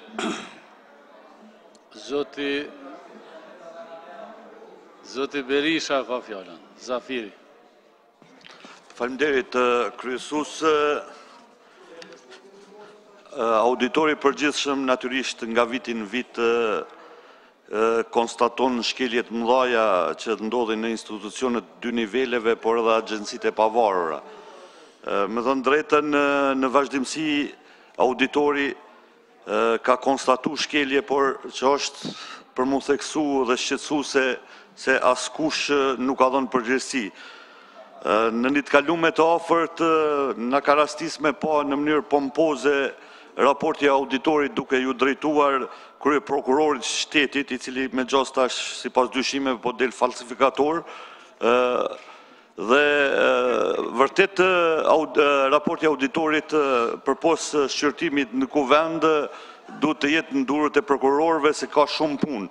Ne nuk du të lypim ujkun si pas fërkemit, po të lypim aty ku është dhe ujku si pas këti zhargoni popullor, po dijet është në institucione të kesh përdorusit që tashmo janë të zgjedhur politik, por edhe shërbius civil. Tabelat të prezentume në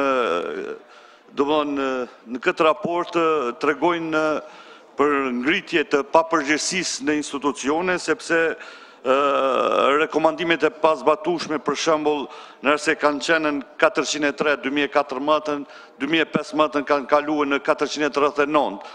Nuk ka ndodhur ajo që duhet me ndodhur, por ka pas ngritje të papërgjegjësisë në institucionet të zyrtarëve të caktuar, të cilët po I konstaton edhe auditori.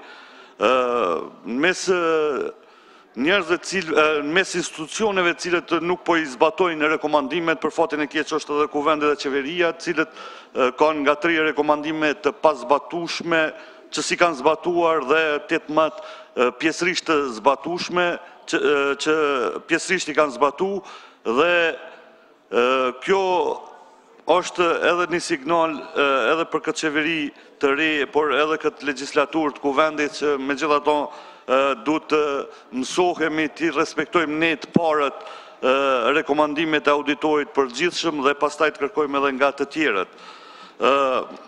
Ajo që më shqetësuese dhe që faktikisht ka dëmtuar imazhin edhe të Kosovës dhe reputacionin e shtetit të ri, domthon edhe kashimiqve ndërkombëtar, janë të gjeturat në prokurorimin publik. Në rast se konstaton auditori si kontrolli I mbrëmshëm se ka lidhje të kontratave financiare, domethënë pas zotime, domethënë këtu ka punë auditori, ka punë prokurori I shtetit, dhe për këto unë publikisht po shpreh shqetësimin për neglizhencën e organeve drejtësisë në raport me të gjetarat e auditorit dhe mosmarrjen seriozisht me këto të gjetura. Në prokurim publik mo tash është fenomen në të gjitha njësitë buxhetore, kryerja e pagesave pa u kryer kontratat ose pa u kryer punimet. Në rasti eklatant është në komunën e Prizrenit, ku për shembull shtëpia e kulturës në Zhurë është e papërfunduar, ndërsa mjetet financiare domethënë janë derdhur te kompania e papërgjegjshme. Ajo që na ra edhe me dëgju nga auditori përgjithshëm, domethënë se ka kompani publike të cilët domethënë punojnë me humbje, dhe shtrohet pyetja si ka mundësi që të vazhdojnë të punojnë me humbje dhe a ekziston mundësia që të rishiqohen të gjithë bordet që zgjidhen dhe që japin përgjegjësi edhe Kuvendit, por edhe qeverisë, që faktikisht ato borde të papërgjegjshme që I kanë çu kompaninë në humbje nga mos kontrolli I duhur, domethënë të zaventësohen për ngritjen e përgjegjësisë. Auditori përgjithshëm nga vit në vit ka gjetur domethënë në njësi buxhetore shkelje, dhe unë po menoj se shkeljet si në qeverisjen lokale, si në qeverisjen qendrore, në ministri dhe agjenci tjera buxhetore, duhet mirën seriozisht edhe nga Kuvendi, por veçanërisht nga organet përgjegjëse, të cilët janë të thirrur për me I ndjekën keqpërdoruesit e taksave të qytetarëve. Natyrisht auditori në vazhdimsi konstaton edhe shkelje tjera ligjore, për shembull lidhja e kontratave mbi vepër, siç është rasti në Prizren me 120 kontrata, e cila më tash po dihet se bëhen zakonisht për fushata elektorale ku militant politik të partive të caktuar punësohen, dhe një fenomen tjetër që është konstatuar domon nga auditori përgjithshëm është se lidhja e kontratave në 90.000 euro me klientët e parapolitikës të partive që qeverisin njësitë buxhetore ose organizatat e buxhetore të caktuar.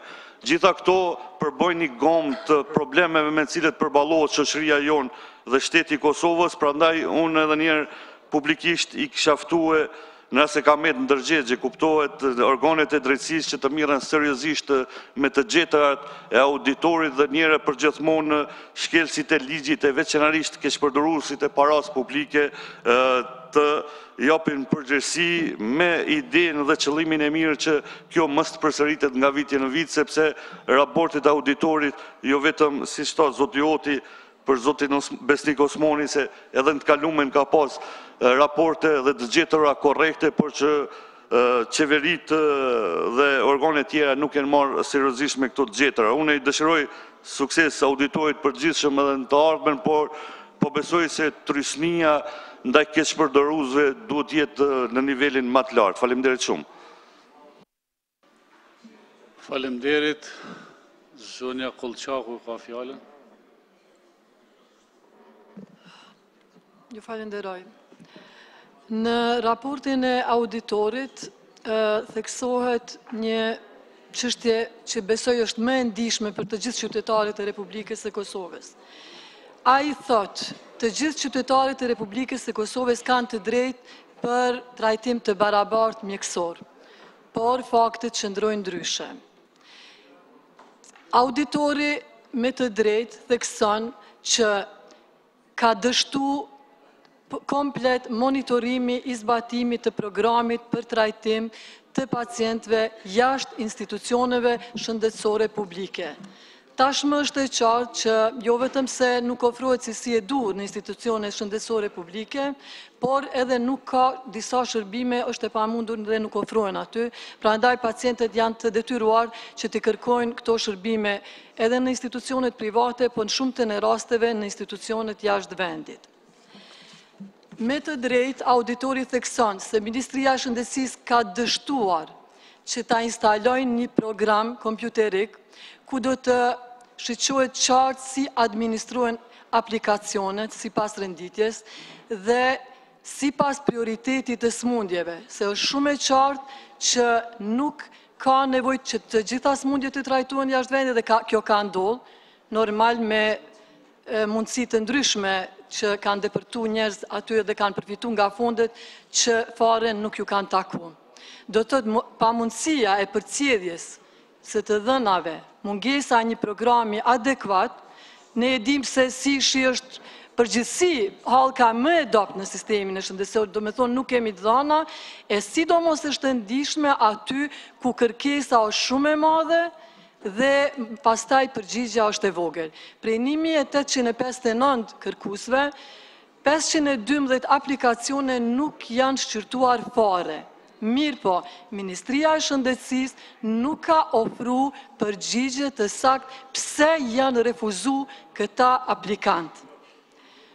Po ashtu, do të thotë mjetet financiare, Ministria e Shëndetësisë e thekson auditori, nuk ka ofru një monitorim të saktë të mjeteve financiare, do të thotë dhe ka mbet plotësisht e pamin e monitoruar pjesa e financave, do të thotë nuk dihet qartë se ku kanë shku këto mjete. Të nderuar qytetarë të Republikës, ne e dim se të gjithë i kemi dy zgjidhje. Qysh dje u debatua shumë këtu për shëndetësi, në veçanti për ligjin për sigurim shëndetësor. Dhe tani më dihet se së paku deri në vitin 2019 nuk ka gjasa që ky ligj të implementohet. Dhe sot ne kemi monopolin e sigurimeve private shëndetësore, të cilët normal në këtë situatë do të përfitojnë. Por janë të pakt ata qytetarë të cilët kanë nevojë për trajtim jashtë vendit, por që kanë mundësi t'ju drejtojnë këtyre kompanive, të cilat edhe ashtu janë shumë jo korekte, sepse ofrojnë polisa një vjeqare, nuk i marrin fare për bazë njerëz që janë të moshës mbi 65 vjeqare, kur kanë nevojë për trajtim dhe zakonisht ndodhë që ata që smuren gjatë asaj periode një vjeqare, mos t'ju vazhdojt polisa.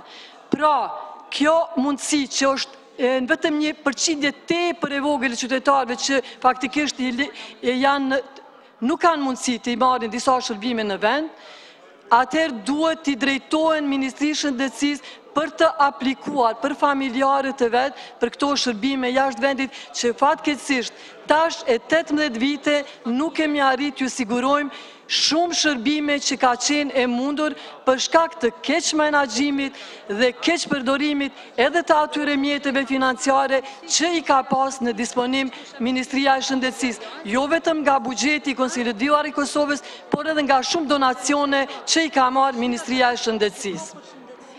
Trajtimi i pacientëve jashtë vendit do të mbetet sfidë.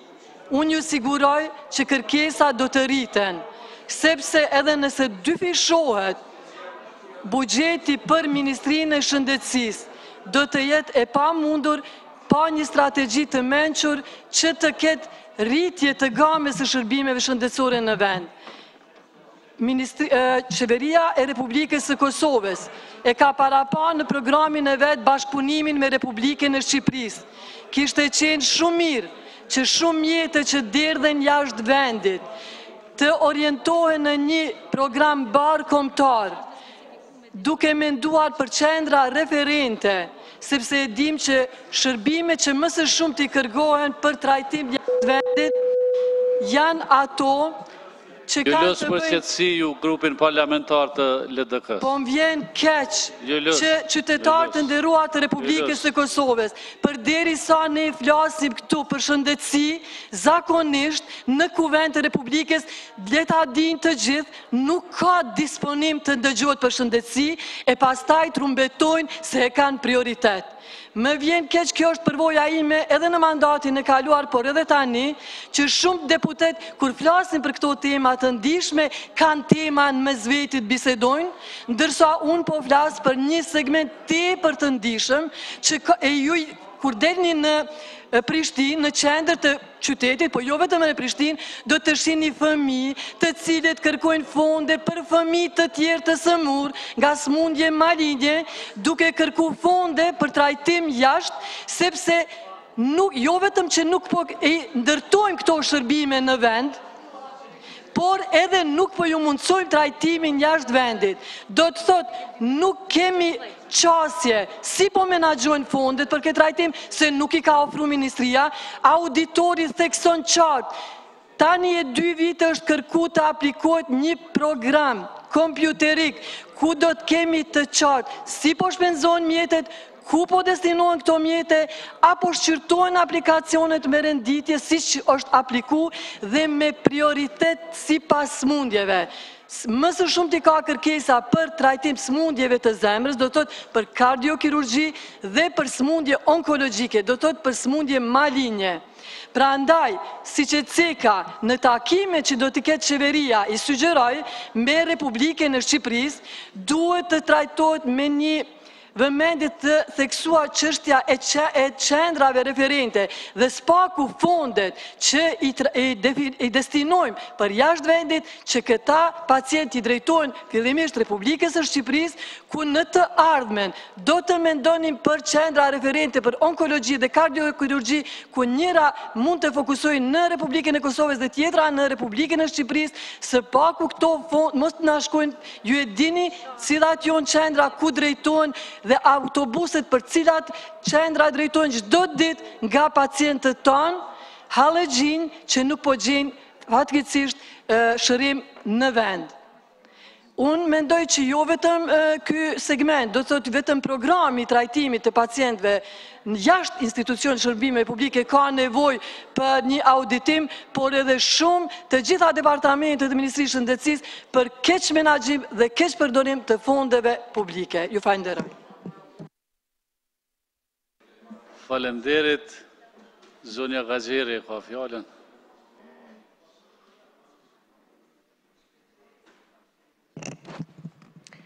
Faleminderit zoti kryesues. Unë do të mundohem me qenë shumë e shkurt. Dhe po filloj, më kujtohet, bazuar nga përvoja ime kur kemi fillu ngritjen e kapaciteteve të zyres kombëtare të auditimit, kemi pas disa vite konsiderat për organizatat buxhetore për cilat auditori ka raportuar për të gjeturat në keq menaxhim, ka pas edhe në keq përdorim të gjetura, por ne natyrisht që kemi bërë arsyetimin se na mungojnë kapacitetet e mjaftueshme të organizatave buxhetore. Por, sot, nuk ka më asnjë arsye që organizatat buxhetore të kenë rekomandimet e kualifikuara apo rekomandimet e cilat përsëriten prej vitit në vit. Ne si Kuvend, kur e shqyrtojmë raportin e zyres kombëtare të auditimit, i japim vlerësimin për vetë zyren kombëtare të auditimit.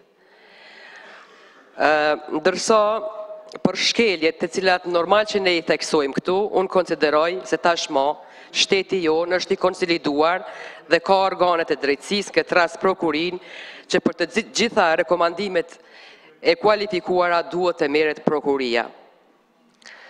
Dhe me theks veçantë për të na kursy ne si deputet nga subjektiviteti ynë politik, e që ndonjëherë dalim edhe në banalitet, duke marrë këtu shembull njërin kundërshtar politik, se si ka dalë auditimi, të e harru atë zyrtarin tonë që e kemë përkra ndoshta dhe nuk i shiqojmë, pra nuk jemi korrekt. Në qoftë se ne si Kuvend duhet ta vlerësojmë vetë zyrën kombëtare të auditorit, atëherë unë personalisht vlerësoj lartë këtë institucion, dhe me vjen shumë mirë që ky institucion punon relativisht i pavarur dhe profesionalisht tashme është i konsoliduar dhe i përgatitur. Më vjen mirë që opinioni në Kosovë dhe ne si deputet i besojmë më shumë këtij institucioni se sa auditorëve të jashtëm, qoftë dhe ata ndërkombëtar.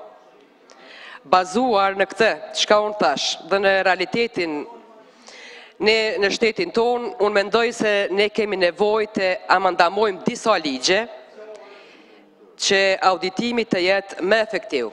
Për shembull, bazuar në Kushtetutën e Republikës së Kosovës, zyra kombëtare e auditimit ka obligim që të auditojë çdo organizatë buxhetore të cilat funksionojnë përmes apo me paranë publike. Dhe rast konkret që nuk janë të përfshira për të audituar nga kjo zyre, kemi rastin e RTK-s dhe rastin e BÇK-s, për Bankës Qendrore të Republikës Kosovës, të cilat organizata buxhetore janë përjashtuar me ligj që të mos auditohen nga zyra kombëtare e auditorit. Dhe ne nuk kemi rast ma konkret se sa RTK-n, i cili institucion na bjen raportet e auditorit të jashtëm apo ndërkombëtar dhe sipas këtyre auditimeve çdo gjë në RTK është në rregull. Por realitetin ne të gjithë e dimë se në radio televizionin e Kosovës ka probleme edhe të performancës, ka probleme edhe buxhetore. Prandaj unë konsideroj se ne si deputet urgjentisht duhet të ndryshojmë ligjin e RTK-s dhe ta respektojmë Kushtetutën dhe fal profesionalizmit dhe pavarësisë të auditimit tonë, pra të zyres kombëtare të auditimit, auditorit të kryej punën edhe në këtë organizatë buxhetore që është tërësisht publike. Njëkohësisht kemi rastin edhe me Bankën Qendrore të Republikës Kosovës, një institucion shumë i rëndësishëm për vendin i cili përjashtohet nga auditimi. Unë konsideroj se ne duhet merrem me këto çështje, duhet kemi parasysh legjislacionin aktual, ku ne duhet bëjmë ndryshime, ku ne duhet ja mundsojmë auditorit të punojë më lehtë, më korrekt dhe më drejt për drejt, dhe njëkohësisht të insistojmë që çdo organizat apo çdo para publike të jetë audituar dhe raportuar nga ky institucion shtetëror. Kjo mendoj unë se si Kuvend kemi përgjegjësi dhe obligim, dhe në qoftë se ne duam të japim shembull qoftë auditorit, qoftë prokurisë, si deputet, që ata duhet jenë korrekt, në radhë parë duhet jemi ne vetë. Nuk mund të shndrojmë çdo temë këtu në çështje politike, fushate, sepse është vërtet ndonjëherë shumë e ulët edhe ndonjëherë dhe banale. Faleminderit për vëmendje. Zoti Zeka ka fjalën.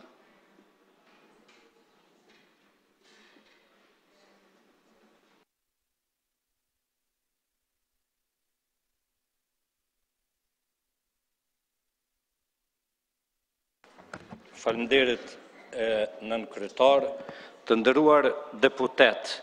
Në radhë të parën si deputet i ri, po e shoh një shqetësim të jashtëzakonshëm edhe një bindje tani më absolute të krijuar që ky krim i keqpërdorimit të paras publike, që është tani i faktuar, i dokumentuar nga gjitha qeveritë e kalume, bazën e vetë dhe strehen e vetë e ka brenda Parlamentit Kosovës. Pse e tham këte? Sepse deputet këtu të majtë djathtë të qeverive të kalume kanë bë regrutimin tamam si në shtetet policore të antarëve të bordeve. Nuk kanë dashur këta me qua antarë të bordeve në përndërmarrje publike që kontrollojnë keqpërdorimin dhe hajnin e paras publike, por kanë dashur me qua antarë në përborde me mbulu hajnit e këtyne, që këta i kanë bë në bashkëpunim me drejtorat e përzgjedhur të ndërmarrjeve publike dhe të institucioneve të ndryshme. Do thot, këtu është fillesa e krimit të organizuar të keqpërdorimit dhe të hajnisë paras publike. Dhe kjo është përgjegjësia kryesore sepse, për qenë absurdi edhe më i madh, ishte zonja presidente e vendit, Atifete Jahjaga, në vend që ta mbështes auditorin e përgjithshëm dhe institucionin brillant, shkon për qefin e institucioneve ndërkombëtare, vetëm sa për sy e faqe, edhe e formon një task force për luftimin e korrupsionit. Atëre lind pyetja, cili ka qenë rezultati i kësaj task force? Çka ka bën kjo task force në krye me Atifete Jahjagën? Kur gja? Vetëm kanë bë keqpërdorimin e paras publike, vetëm kanë marrë fondacione të ndryshme. Do thot, përgjegjësia bie drejt për drejt, në radhë të parë, mbi deputet e ndryshëm që kanë bërë regrutimin e njerëzve të cilët kanë shku qëllimisht me porosi të qëllimshme për të kontrollu dhe për ta keqpërdorur paran publike. Une për të kaluar në sektorin e shëndetësisë që e nderuara deputete e tha me shumë vend, sepse ai është krimi më i madh që është bën polcën kurrizore të qytetarëve të Kosovës është pikërisht shëndetësia, po e përmendi me emër dhe mbi emër një doktor shumë të respektuar që zonja dhe mund ta njoh, doktor Agron Lumjanin në Gjermani, që është në ajkën e mjekëve më të njohur gjerman, radiolog. Ky njeri i ka sjell donacion qendrës spitalore 4 milion falas aparatet radiologjisë dhe nuk ja ka pranu Ministria e Shëndetësisë. A e dini pse? Sepse duhet këta me shpoll të nder dhe me vjedh 20%. Këtu ka qenë hilja. 2. Me keqardhje tha me kam një vrejtje të auditorit, të zyra auditorit. Si ka mundësi që e kalon pa auditim piramiden e krejt krimit të organizum ekonomik në Kosovë që është Post Telekomi Kosovës? Kjo është e habitshme. Do të thonë, shkon edhe ban auditori auditimin e ndërmarrjeve të bërllogut dhe nuk e ban auditimin e piramides të krimit në Kosovë, sepse kjo piramid, për pos që ka shkatru gjitha ta punëtor atje, ka 1 milion fakte për keqpërdorime milionëshe që i kanë shkaktu dam buxhetit Kosovës dhe taksa paguesve të Kosovës. Kjo të nderuar deputet duhet ju lënë për shtypje kjo vrejtja ime në raportin e auditorit, sepse të gjithë drejtorat të cilët kanë qenë në Post Telekomin e Kosovës, kanë qenë të emëruar drejt për drejt nga Partia Demokratike e Kosovës.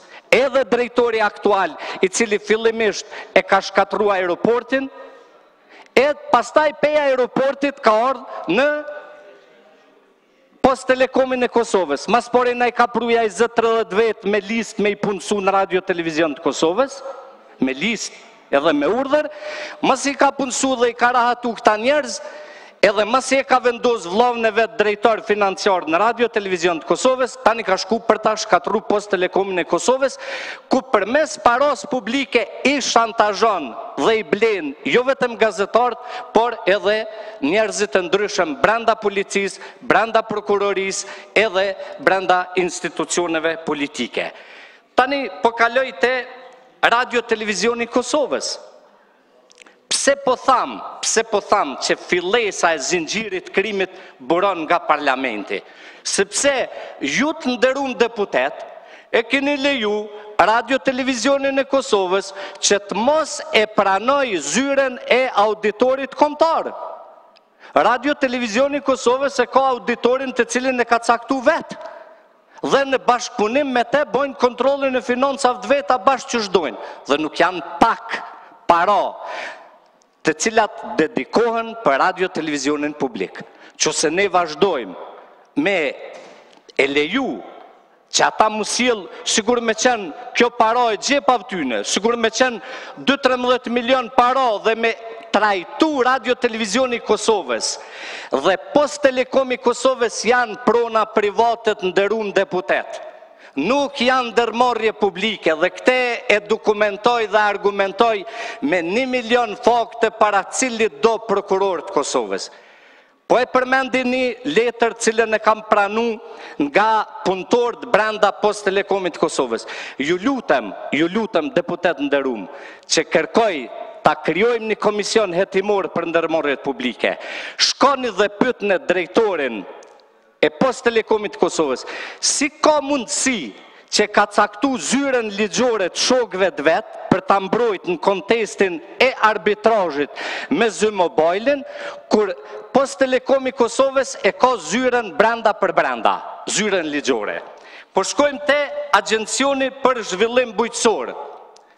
A e dinit nderuar deputet që aq shumë ka keq përdorime në këtë agjencion, në subvencionet e bujqëve, sa që një traktor është shënu 3 herë të bujqë të ndryshëm. Dhe a dinit cile është çmimi këtij traktori? 26.000 euro. Sikur me qenë Porsche, jo traktor, po Porsche. Prandaj se unë për këte kisha me folja 10 orë, po ta dini një diçka, që ligji prokurimit është caktu me qëllim për me vjedhë, sepse hajnia fillon të drejtori prokurimit, kalon të sekretari permanent i ministrive dhe prej sekretarit permanent kalon të ministri. Po kur të vje puna të burgu, ministri thotë unë e gjon s'di. Sekretari permanent i ministrisë thotë unë e gjon s'di. Për me hongra i shkreti, ai drejtori i zyrës prokurimit, i cili nuk ban asnjë veprim pa e pyet ministrin dhe sekretarin permanent. Kjo është 100% ta dokumenton ministri atje, sa ai s'ka vjedh halo, ai mund me fol, a kupton, se kum gjetë që janë hajnë, po ata ministra që janë hojna, ata nuk guxojnë me fol, ata që s'janë hojna dolin këto dhe thojnë, aja është mas e vërtet. Dhe në fund, e kam një propozim, nuk ka nevoj ne me task forca, po eftoj prokurorin e vendit që të merë për bazë auditorin e përgjithshëm dhe këtë raport dhe të fillon hetimet në të gjitha ndërmarrjet publike në qeveri dhe në institucionet e tjera shtetërore. Faleminderit zoti kryesues, faleminderit deputet. Faleminderit. Fjalën e ka Drita Millaku. Faleminderit kryesues. Të nderuar qytetar, sot po shqyrtojmë një raport të auditorit ku kemi pa shumë vretje edhe pse ne të gjithë kishim dyshime në këtë qeverisje që kaloi, mirë po këto dyshimet u dokumentuan nga ky raport. Po filloj me vretjet në reformën e administratës publike. Edhe përkundër aprovimeve të sistemit të ri të pagave, në këtë raport nuk gjetëm zbatim, dhe më thanë u vretën që nuk u gjetët zbatim në praktik. Besojmë që kjo dukuri është për shkak të favorizimeve të njerëzve të afërt me pushtetin, edhe pse të punësuarit e kryen punën e njëjtë, por në institucione të ndryshme kanë dallim të madh në paga. Gjithashtu në këtë raport janë cekur dhe favorizimet e operatorëve, siç tenderues, siç thanë edhe parafolësit e mi, por në mos domethënë për një mos transparencë të tendereve dhe kjo dihet pse është bërë. Paraprakisht kjo është bërë për shkak se këta financues janë edhe financues të pushtetarëve. Vrejtje tjetër kemi në shërbimin mjekësor, ku cekët sakt se që qytetarët marrin shërbime shëndetësore, domethënë jo cilësore, gjithashtu edhe në aspektin shëndetësor vrejtje kemi sa i përket trajtimit të pacientëve jashtë vendit, për shkak se janë nda një shumë e madhe prej 7.8 milion euro dhe këto domethënë në këtë program fatkeqësisht edhe këtu nuk kanë përfituar pacientët që kanë pas nevojë, mirë po e keqja më e madhe se prej 512 rasteve këtu kanë përfituar vetëm disa raste dhe fatkeqësisht edhe në shërim po kërkojnë lidhje partijake. Vrejtjet kemi edhe tek mbrojtja e mjedisit, edhe pse nuk i kushtohet vëmendje shumë rasteve, domethënë vëmendje të veçantë, në një rast të tillë kemi edhe në komunën e Prizenit, te deponia mbeturinave në Landovic, edhe pse të gjithë qytetarët kanë dhënë shumë vrejtje, ato asnjëherë nuk janë marrë parasysh. Dua të ceki edhe një gjë shumë shqetësuese nga fondi i zhvillimit, i cili fond krijohet nga të hyrat e doganave dhe ato të 2 pikave në veri të Kosovës, që realisht ky fond duhet të menaxhohet nga bordi, që përbëhet nga ministri dhe përfaqësuesi i BE-s, e që është shqetësuese se investimet në atë pjesë po bëhen pa u pyet fare ky bord. Edhe pse janë paraqitur një numër të madh, domethënë rekomandimeve, ne shpresojmë që do të mirën parasysh, mirë po shqetësimet i thanë pothuajse të gjithë kolegët tanë këtu, por ajo çka është kryesore, sepse vrejtjet u dhanë se po bëhet politik, po është fakt që po bëhet politik, sepse ky vend është vend ku zhvillohet politika, mirë po fushata duhet bëhet jashtë Kuvendit, jo brenda në Kuvendit, kur dihet parasysh që gjithë këta që po ngatrohen mes veti kanë harruar që për një periudhë caktuar herë një subjekt politik, herë tjetri kanë qenë bashkëqeverisje, dhe kur dihet që gjitha këto keqpërdorime i kanë bë duke qenë bashkëqeverisje herë me njërin subjekt e herë me tjetrin, mirë po ato çka jemi ma kurreshtarna, kur e shohim se gjatë këtij viti, domethënë 2016, gjithë këto vrejtje, dhe kur e dim që kanë qenë 2 subjektet më të mëdha në qeverisje, çka kemi me prit në periudhën 2017, kur e dim që janë një numër i konsiderueshëm i subjekteve në bashkëqeverisje, e kur e dim që janë me një numër shumë të vogël, domethënë me një numër shumë të vogël, por me apetite shumë të mëdha në sa i përket hajnisë. Faleminderit. Zoti Konjuf, sa ka fjallën?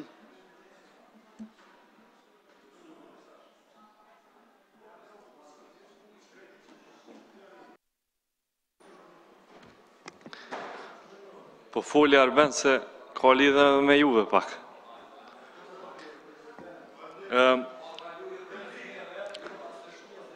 Nëse kushdo prej jush thot që ky raporti zyrës auditorit është korrekt dhe profesional, atëherë të njëjtën kohë ka thënë që qeverisja e kaluar pas ka qenë katastrofë.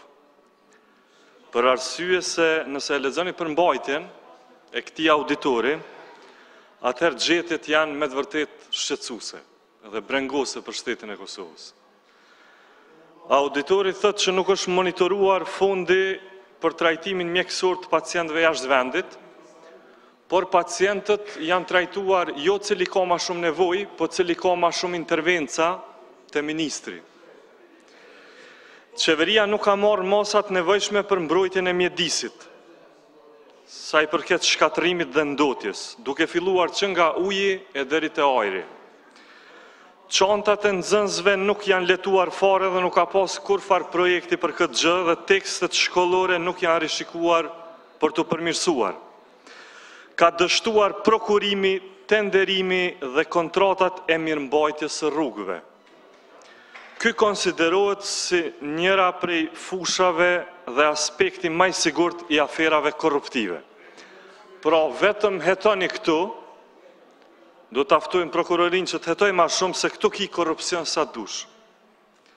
Tjetra, njëjtë ndodhë, thot auditori, edhe me kontratat e ndërtimeve. Pastaj nuk ka mbikëqyrje dhe monitorim të investimeve kapitale në ndërmarrjet publike. Prandaj, çka po më çudit mu? Mu po më çudit, kur mandatin e kalum, vetëvendosja i thoshte të njëjtat, e jo që sot po e lavdrani auditorin, raportin e tij, na kundërshtonit dhe na kritikonit. Të njëjtat po i thot auditori, që opozita i ka thonë mandatin e kalum. Krejt këto keqpërdorime të cilat kanë ndodhur. Tash, çka ka problem auditori përgjithshëm? Auditori përgjithshëm i dashmi pas spaku trefishin e kapaciteteve me të cilat operon aktualisht. Unë mendoj që po të kishte pas auditori edhe ma shumë resurse njerëzore, edhe ma shumë mbështetje financiare, unë mendoj që do të kishim pas gjetje edhe të shkeljeve edhe ma të shumta sa i përket performancës së organizatave buxhetore. Por shtrohet pyetja pse auditori i përgjithshëm kur nuk o përkra ashtu që duhet prej qeverive të Kosovës. Përgjigjja është shumë e thjeshtë. Qeverit të cilat e bazojnë konceptin e tyre në afera korruptive, edhe që dojnë me vepru qysh ja merr mendja vetë edhe qysh ju konvenon e jo si pas ligjit. Atyre nuk ju konvenon fort auditimi. Nuk kanë qef shumë auditori me të qenë i fuqishëm edhe profesional. Atyre ju konvenon një auditor sa ma i dopt. Edhe jo veç kjo. Na shqetëson edhe ma shumë fakti që vetëm 26% e rekomandimeve të auditorit zbatohen. Çka i bjen kjo? Kjo i bjen që na kemi një auditor jo për më realizu rekomandimet e tij, po na kemi një auditor i cili mjaftohet me shkru raporte. Kjo është brenga e vërtet e këtij shteti. Pra, zotin Besnik Osmani e pas me aty si një shkru smirë të raporteve, neve na vjen raportin Kuvend, edhe punë e madhe. E votojmë apo nuk e votojmë, kaq ka konsekuenca kjo punë e auditorit. Tash, auditori nuk është për me shkru raporte. Auditori është që rekomandimet cilat i jep, e ju pesheni, 1300 rekomandime pas kanë qenë, jënë ato për mu zbatu. Tash duat flas edhe për ato anekset, cilat nuk i gjeni në këtë raport, mirë po janë në webfaqe, të cilat këta i kanë botuar. Duat flas sidomos për pjesën e veriut të Kosovës, 4 komunat e veriut të Kosovës. Komunat në pjesën e veriut të Kosovës e kanë një problem të madh. Ato nuk ja sjellin Kosovës as një cent në buxhetin tonë. Për shembull, në këto komuna nuk po u zbatoi ka fare ligji i tatimit në pronë, si dhe i lejeve të ndërtimit. Po të zbatoheshin këto dy koncepte, edhe po të funksionon të ligji në veri të Kosovës, që po na gënjejnë të gjitha qeverit pa përjashtim, atëherë do të zbatoheshin këto ligje dhe të komunat do të vjelnin të hyra shumë të nevojshme, të cilat edhe do të letonin në mas të madhe buxhetin e Republikës Kosovës. Leposaviqi, Zveçani, Zubin Potoku dhe Mitrovica e Veriut i marrin, si që dini ju, një 5 milion euro të gatshme prej këtij fondit për zhvillim, që ju pat kriju, që na pat më kundërshtu, sepse është një farloj autonomie e Veriut ajo, që ata me marrë pare drejt për drejt për i doganave. Mirë, po qka po ndodhë këtu? Zubin po toku, merreni me mend, njëra prej komunave me teritorin më të madh në Kosovë, ka t'hyra, realizën t'hyra 2.000 euro në vit. Merreni me mend. 2.000 euro në vit një komunë e Kosovës. Auditorët kanë identifikuar, unë kam biseduar edhe me disa prej tyre të cilët kanë shkuar edhe kanë bërë disa auditime në këtë pjesë, sidomos në komunën e Mitrovicës së Veriut, dhe atje auditorët kanë pa që në veri, në pjesën e Veriut Kosovës, ekzistojnë edhe zyrat e Serbisë për pagesë të tatimit në pronë. Kaq sa i përket kësaj shuarjes së strukturave të palidhshme të Edita Tahirit. Pra atje i keni këtë institucionet që po funksionojnë. Të Serbisë, edhe kush nuk i nguc, as kush nuk jep llogari për këtu. Kjo i bjen që Serbia mbledh para në Republikën e Kosovës, kurse Kosova jep para të gatshme këtyre komunave që me qëllim nuk e vjelin asnjë të hyrë, sepse i marrin parat e gatshme nga fondi i zhvillimit. Auditori ka gjetur, për shembull, që në këtë komunë për cilën fola, pa kur farë llogarie, një organizate jo qeveritare ju kanë dhënë 300.000 euro. Merreni me mend. 300.000 euro, një ujëtçeje, edhe nuk kallëzohet aty, nuk ka shpjegim. As kujt, as pse, as qysh. Pra kështu ndodh në Republikën e Kosovës. Në për komunat e veçanërisht në komunat që janë 4 komunat e pjesës veriore të Kosovës. Në anën tjetër, sipas auditorit, ka mos përputhje në mes të nevojave financiare dhe shpenzimeve të organizatave buxhetore. Disa organizatave ju teprojnë shumë para, e disa të tjerave nuk ju mjaftojnë. Ka deficit.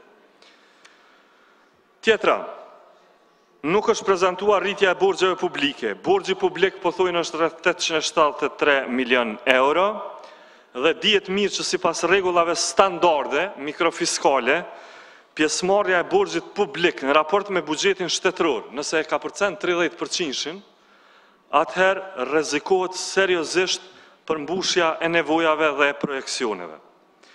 Kurse në Kosovë, tash ky raport pra, siç shihni ju, ka arrit 46%.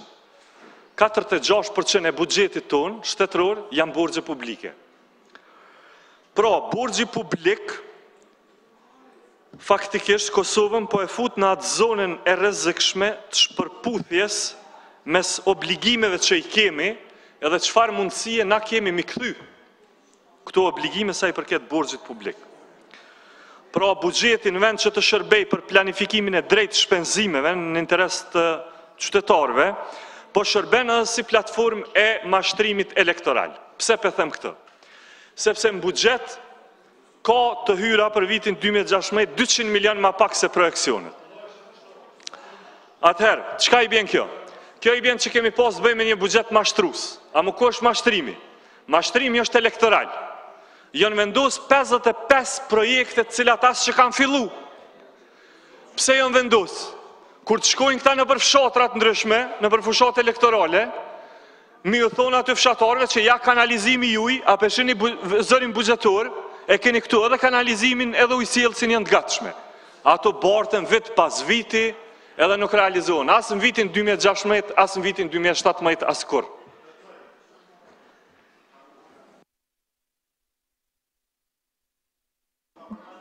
Faleminderit, replik.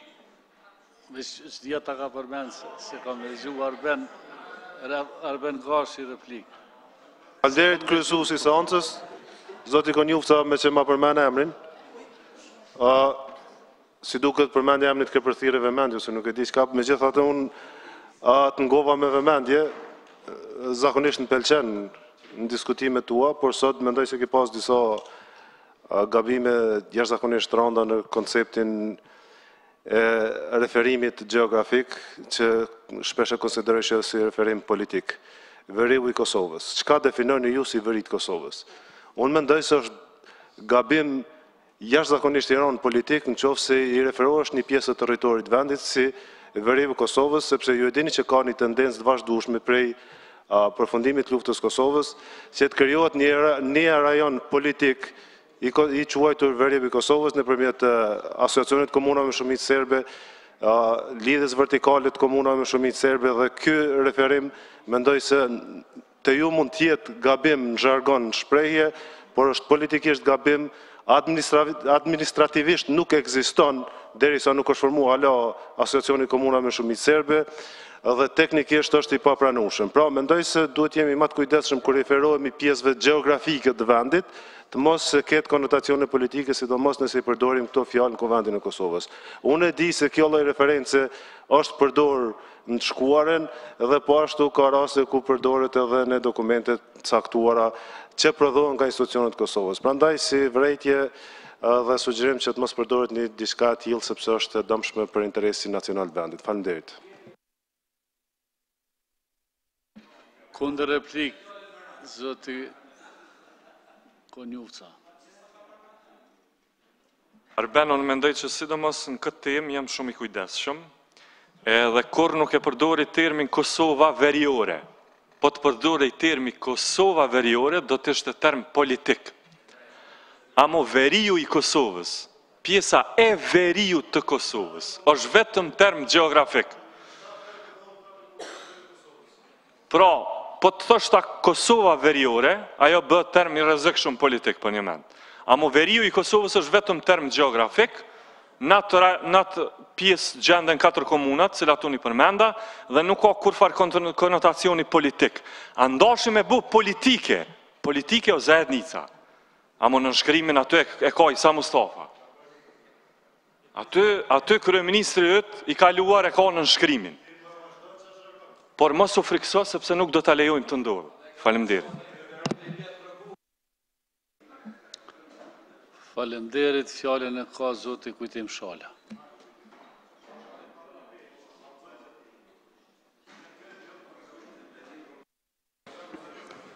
Faleminderit shumë, zoti kryesues, kam fatin që të flas mas një interpretimi relativisht të çuditshëm të raportit të auditorit, të strukturimit të tij dhe të funksionit të tij dhe të qëllimit të tij. Me që kam një përvojë të punës në qeveri dhe të leximit të teksteve të tilla, do të përpiqem të shpjegoj sa më saktë dhe më shkurt, por pa pretendimin që këtë kthehet në mësim për kolegët.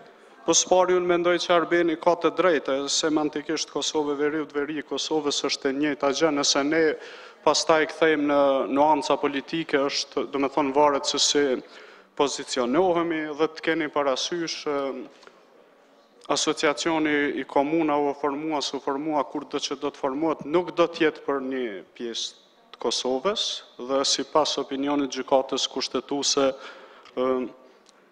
do të lejojmë mundësinë që pjesë e tij të jenë edhe të tjerët. Po ne si jemi sot për atë çështje. Tani për punën e auditorit, spaku në 3 vite sa kam arritur ta ndjekun, besoj që ka një hap cilësor, sepse auditori vërtet na vlerëson ne, vlerëson punën e qeverisë, të organizatave buxhetore, po dhe ne kemi shansin që të vlerësojmë punën e auditorit derisa shohim se si raporton për ne. Dhe unë besoj që sidomos prej që ne kemi një ekip të ri në krye zyrës kombëtare të auditorit, ka dhe një performancë, rezultate dhe punë pak më ndryshe. Pa në gjyrime politike, është profesionale, duke teknike, po ndihmon edhe politikisht. Tani, unë besoj që kjo vjen edhe për shkak të përvojës që po e krijojnë ekipet auditimit në qeveri, në gjitha organizatat buxhetore. Simbas tekstit që kemi, dhe simbas disa raporteve për dikaster dhe organizata buxhetore, cilat mua më kanë interesuar dhe unë i një besoj relativisht mirë, vlerësimi për qeverinë është i mirë, ka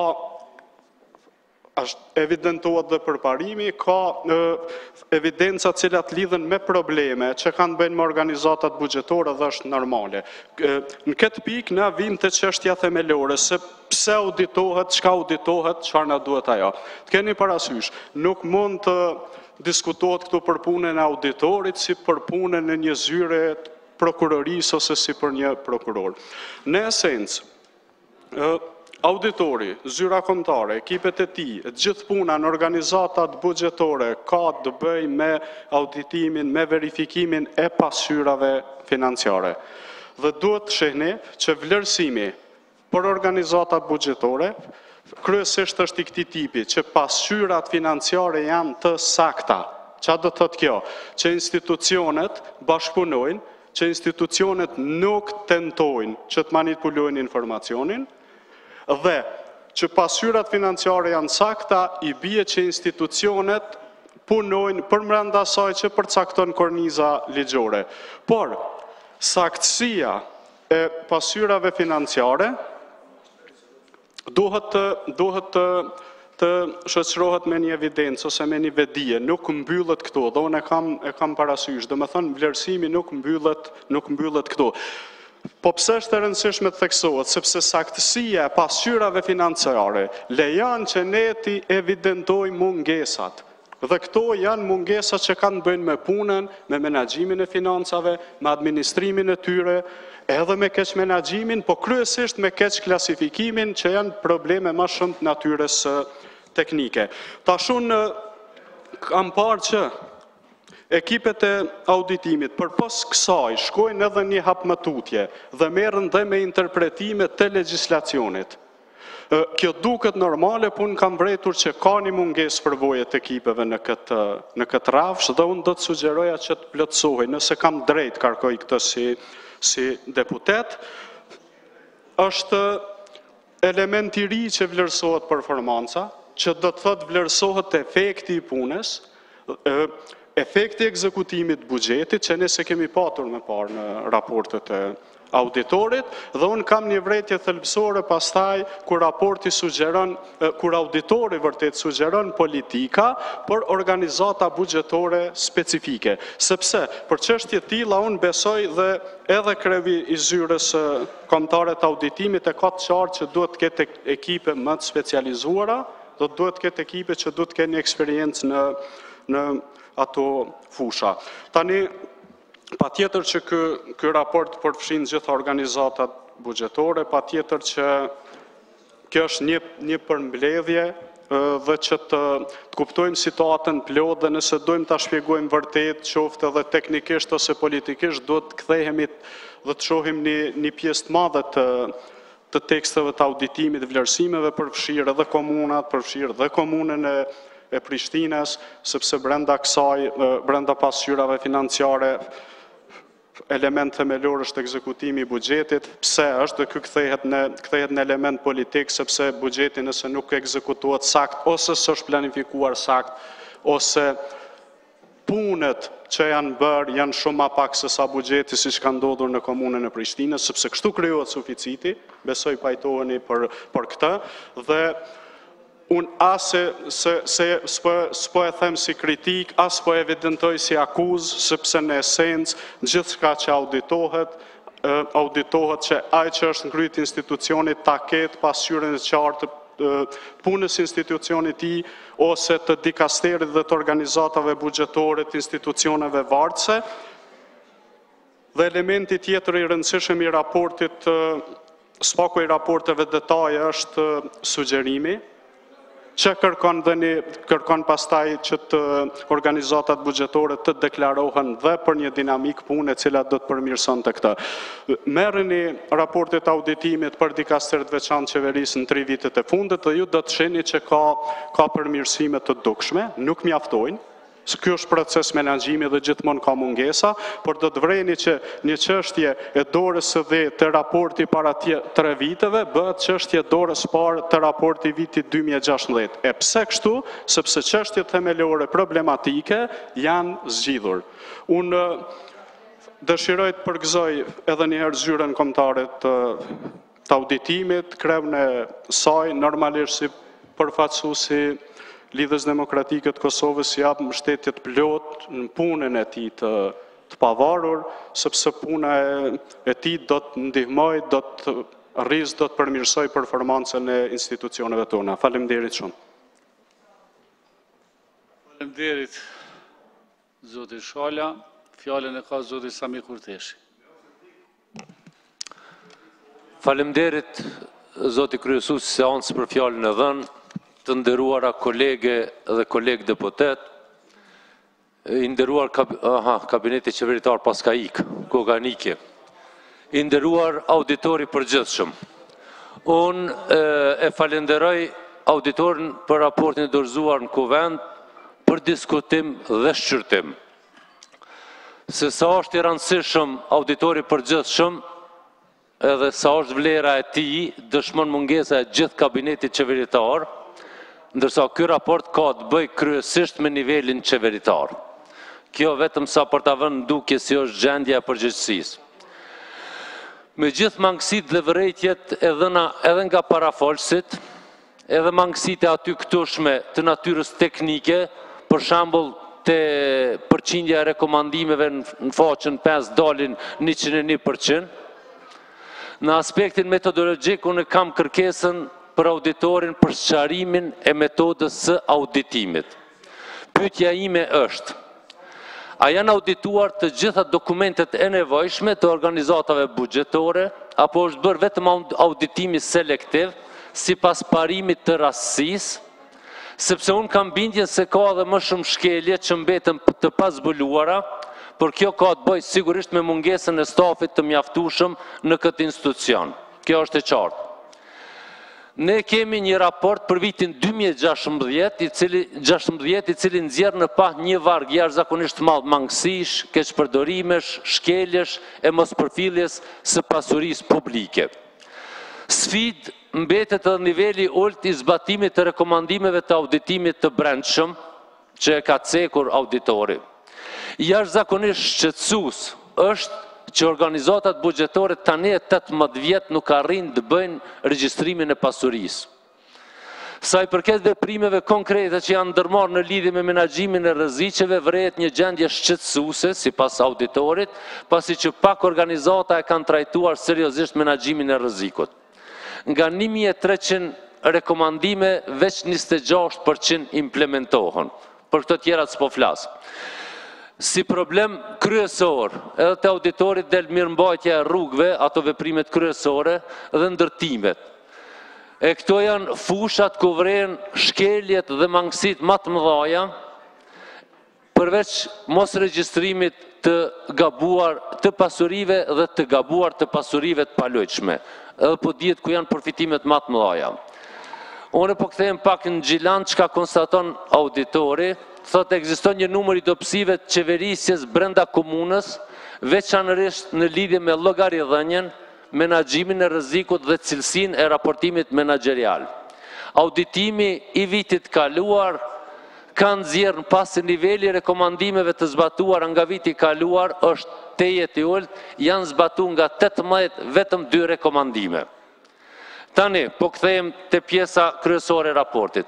Qeverisja e mirë, këtë thekson edhe auditori, ka për qëllim të kontribuojë në rritjen e llogaridhënies, transparencës, përmirësimin e performancës në sektorin publik dhe luftimin e korrupsionit. Të ndërmarrë të gjitha masat adekuate administrative në pajtim me kuadrin ligjor, është i obliguar, domethënë, çdo institucion, kur organet kompetente dështojnë në zbatimin e rekomandimeve.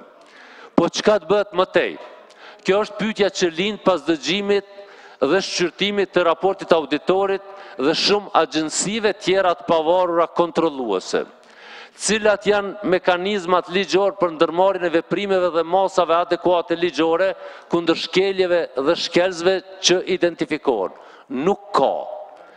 Krijimi i shumë agjencioneve, institucioneve, nën sistemeve të ndryshme pa mekanizma adekuat ligjor për nxjerrjen paraligjit të shkelzve janë vetëm shpenzime të kota.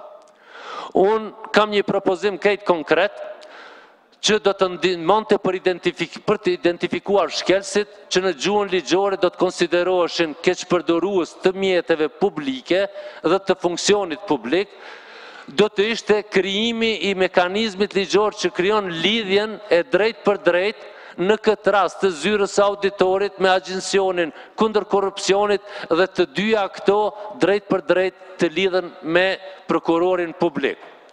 Unë e kuptoj mosbesimin e qytetarëve dhe vetë deputetëve të krijuar nga informatat dhe gjetjet e shumta të rrezikshme, prokurori falsifikator, kryetari i gjykatës kushtetuese falsifikator, kryetari i gjykatës apelit i korruptuar, prokurorë gjyqtar të ndryshëm të zgjedhur me telefon, por gjithsesi të korruptuar dhe falsifikator të dënuar. Megjithatë, ky kuvend duhet krijoj mekanizmin ligjor për trajtimin ligjor të gjetjeve të auditorit dhe agjensioneve tjera të pavarura sipas ligjeve në fuqi. Rekomandimet nuk duhet të mbeten vetëm në mëshirën e shkelzve. Prandaj, propozoj që Kuvendi të ndërmarrë iniciativën për krijimin e mekanizmit ligjor që obligon implementimin e rekomandimeve të agjensioneve të pavarura që kanë për detyrë gjetjen e shkeljeve të detyrës zyrtare dhe të pasurive publike. Pra një ligj që përcakton përgjegjësinë ligjore dhe pasojat për shkeljet, kjo do më thonë lidhje drejt për drejt ligjore e agjensioneve të pavarura me karakter kontrollues dhe prokurorit publik me përparësi prioritare të trajtimit të shkeljeve të identifikuara. Pra, ky kuvend duhet të sigurojë një mekanizëm ligjor për përgjegjësinë e personave publik, të cilët në çfarëdo mënyre janë përgjegjës për shkeljet e gjetura. Pastaj, po ashtu kërkoj që raportet e agjensioneve me karakter kontrollues e në këtë rast edhe i auditorit përgjithshëm që i dorëzohen Kuvendit të mos votohen sepse kjo nuk ka asnjë kuptim dhe është kundër standardeve ndërkombëtare. Por ato duhet të shqyrtohen, të diskutohen, të gjeturat të trajtohen sipas ligjit, kurse Kuvendi e ka për obligim të obligojë qeverinë për krijimin e mekanizmit për implementimin e rekomandimeve të këtyre agjensioneve. Sepse nëse votohet kundër tyre, kryesisht për shkaqe krejtësisht politike dhe jo përmbajtësore, atëherë kjo do me thonë se gjetjet janë të pavlefshme. Kjo do me thonë se për politikën dhe konkretisht për Kuvendin, faktikja është e pavlefshme. Po ashtu, unë kërkoj që auditorit dhe raportuesve të agjensive kontrolluese të jepet mundësia e përgjigjeve në pyetjet e shtruara nga deputetët gjatë shqyrtimit dhe trajtimit të raportit. Nëse kjo nuk ngjan, atëherë ky angazhim i këtyre agjensive të pavarura kontrolluese i bën se është vetëm punësim i jaranave për të marrë rrogë edhe sa për të kaluar kohën në përulëset tona. Shumë faleminderit, zoti kryesues. Faleminderit, Sami. Zoti Arbërexha ka fjalën.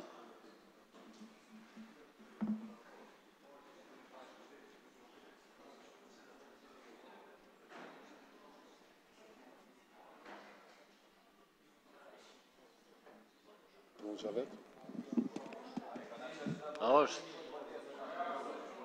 Del sus.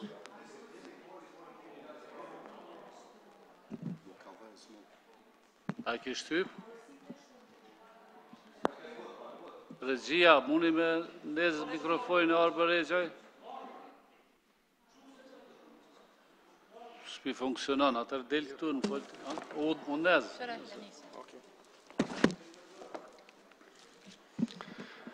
Përshëndetje, faleminderit. Në këtë raport të auditimit, duhet të theksoj 3 çështje, përkitazi me kohën e përcaktuar, e cilat na duken me interes për të theksuar edhe si probleme, por edhe si shqetësime. Shqetësuese mbetet shkalla e ulët e realizimit të planit të financimit nga borxhi ndërkombëtar. Arsyeja e ngecjes së huazimeve nga IFN është mosbatimi i projekteve në përputhje me parashikimin buxhetor, e kjo si pasojë e vonesave në ratifikimin e marrëveshjeve financiare, negocimit të vënuar të marrëveshjeve financiare, si dhe me zbatuesit e projekteve. 6 marrëveshje të aprovuara në Kuvendin e Republikës së Kosovës në sektor të arsimit, shëndetësisë, infrastrukturës rrugore dhe ekorrudhave dhe që ka të bëjë me rehabilitimin e rrugës hekurudhore, projekti për përmirësimin e sistemit të arsimit, projekti i rrugëve rajonale, modernizimi i shërbimeve të kadreologjisë invazive në qendrën e klinikës universitare të Kosovës dhe projekti për masat e energjisë eficiente në ndërtesat publike në për Kosovë. Ngecjet në këto projekte janë alarmuese dhe sipas raportit të auditimit kanë të bëjnë nga niveli i ulët i realizimit të financimit nga huamarrja ndërkombëtare. Gjithashtu, post të tjerave, ngecjet janë shënuar në zbatimin e disa projekteve krahasuar me parashikimin buxhetor në Ministrinë e Infrastrukturës, Zhvillimit Ekonomik dhe Shëndetësisë. 2. Në këtë raport theksohet me shqetësim edhe obligimet e papaguara të cilat janë rritur deri në fund të vitit 2016 e që është 215.420.000, e cila është rritur për 8.420.000, krahasuar me vitin pra 2015. Dhe këto rritje janë të organizatave qendrore e cilat janë alarmante. Nën 3.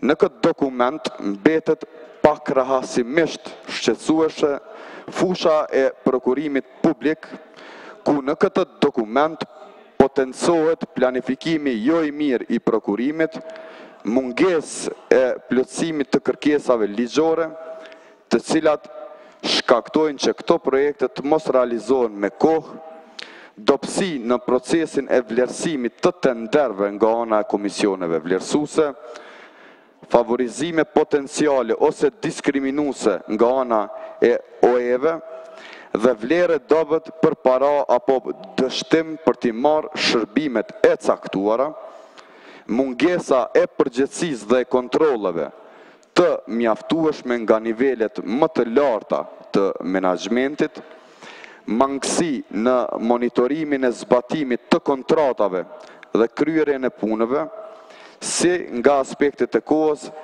ashtu edhe nga ndikimet e kushteve të tjera. Ndërsa dua të theksoj edhe dy çështje të cilat kanë të bëjnë me dy deponi të cilat përmenden në këtë raport.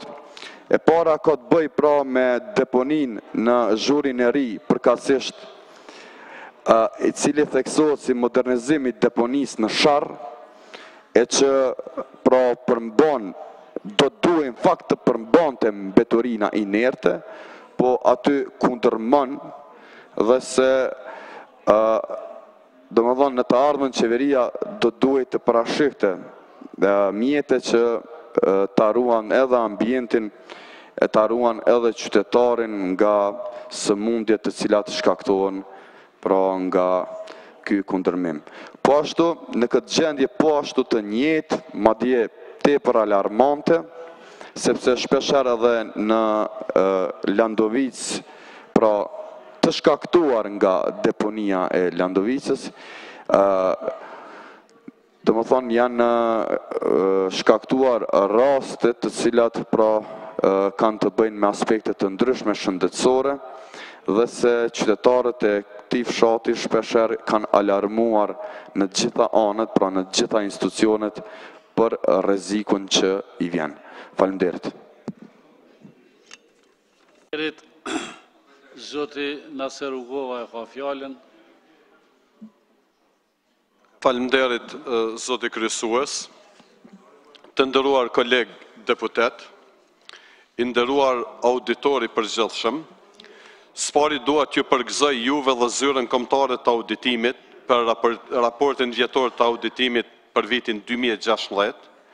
Njëherët kërkoj nga Kuvendi i Republikës së Kosovës që të bëjmë punën tonë si deputet, që t'ju krijoj mundësi reale për ngritjen e kapaciteteve të nevojshme të zyrës kombëtare të auditorit dhe auditorit përgjithshëm në përgjithësi, që konsideroj që janë të nevojshme për këtë institucion pavarur dhe shumë të rëndësishëm, të një rëndësie të madhe, si i vetmi institucioni pavarur i auditimit të buxhetit dhe të shpenzimit paras publike, si dhe të ndihmojmë këtij institucioni për vlerësimin e saktë të shpenzimit paras publike nga organizatat buxhetore. Kur diskutojmë për raportet e institucioneve të pavarura të këtij niveli, duhet të jemi të përgjegjshëm, të kujdesshëm dhe të kemi vlerësime reale, të lëmë anash për pak qaste fushatën elektorale, fyerjet, kvalifikimet, adresimet personale dhe të fokusohemi në rolin tonë si të zgjedhur të qytetarëve që vërtet shkelje të quajmë shkelje, të zezës të themi e zezë, të bardhës e bardhë, këtë përdorimin e paras publike ta denojmë, ta denoncojmë, si dhe rekomandimet dhe kualifikimet e zyrës kombëtare të auditorit, të mbështesim si vlerësime profesionale nga një institucion i pavarur dhe organizatave buxhetore të cilat kanë keq menaxhuar me paratë e taksapaguzëve të Kosovës, t'ju themi tërëq që kanë abuzuar me financat publike dhe të kërkojmë nga institucionet kompetente që ta bëjnë punën e vetë. Andaj, një herë për gjithmonë, pa morë parasysh kush ka menaxhu me një dikaster, me një komunë, me një ministri të linjes, apo edhe me ndërmarrjet publike ku vërtet zyra e auditorit të përgjithshëm ka konstatuar shkelje enorme, duhet të adresojmë dhe të kërkojmë nga institucionet kompetente ta bëjmë punën e vetë. Andaj, për fund, e inkurajoj zyrën kombëtare të auditimit dhe auditorit e përgjithshëm që të kërkojnë nga Kuvendi i Republikës së Kosovës si institucioni i vetëm që i raporton, që t'i adresoj kërkesat e nevojshme për ngritjen e kapaciteteve dhe uroj që në raportin e ardhshëm të auditimit thjesht të zbatohen rekomandimet e zyrës kombëtare të auditimit dhe vërejtjet për gjitha organizatat buxhetore pa marrë parasysh në cilin dikaster qofshin ato, të respektohen në plotni, sepse kështu i shërbejmë edhe menaxhimit më të mirë të paras publike dhe shpenzimit racional të buxhetit të Kosovës. Ju faleminderit. Faleminderit. Zonja Pacolli ka fjalën. Më fal, zotja Gjishala. Të nderuar deputet, të nderuar qytetarë të Republikës Kosovës. Si pas raportit auditorit të shtetit, në vendin tonë pikërisht në dikasteret që menaxhojnë me buxhetin e Kosovës, ku si rezultat i këtij raportit del që buxheti i Kosovës jo që është menaxhuar keq, po ai edhe është keq përdorur nga institucionet tona. Pa dashur të përmendim me emra një nga një, ato i kemi në raportin e auditorit të përgjithshëm. Aja që është shqetësuese për mua dhe kolegë deputet, si dhe për qytetarët e Kosovës, duke filluar nga të gjitha qeveritë e Kosovës, Thaçi Mustafa, si dhe institucionet që duhet merren me ndjekjen e keqpërdorësve të buxhetit të Kosovës, në këtë rast, Qeveria e Republikës Kosovës, pikërisht kryeministri dhe ministrat e tij, nëpërmjet sekretarëve të përgjithshëm, është dashur që të merren masa që ne sot të kemi një raport mos të kemi një raport siç është ky raport. Po konstatoj që qeveria kalume ka qenë direkt të involvuar në korupcion. Për këtë arsye edhe sot i kemi kriter për liberalizimin e vizave, korupcionin. Sepse duhet të dini ju qeveritarë se ndërkombëtarët lexojnë. Ata lexojnë çdo herë raportet e auditorit dhe nuk janë si qeveritarët tanë që raportet i lënë në sirtarët e tyre. Deri më sot nuk kemi dëgjuar që prokuroria merret seriozisht raportin e auditorit, si dëshmi për të ndjekur të keqen e vendit. Ajo është korrupsioni. Më të vlefshme për prokurorinë tonë janë lajmet e rreshme nga gazetarët tanë, se sa raporti më i lartë i shtetit tonë, siç është raporti i auditorit.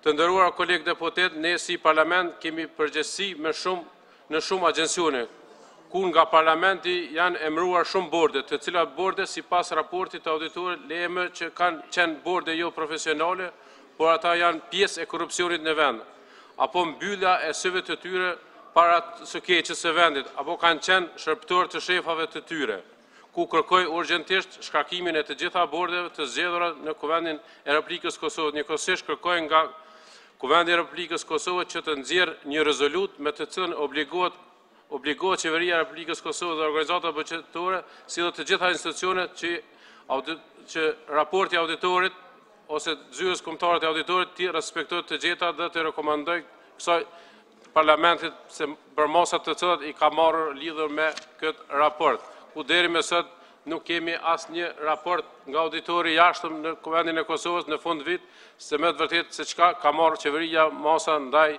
raportit të cilat sot edhe kemi në tavolinë. Faleminderit kryesos. Zonja Pasolli.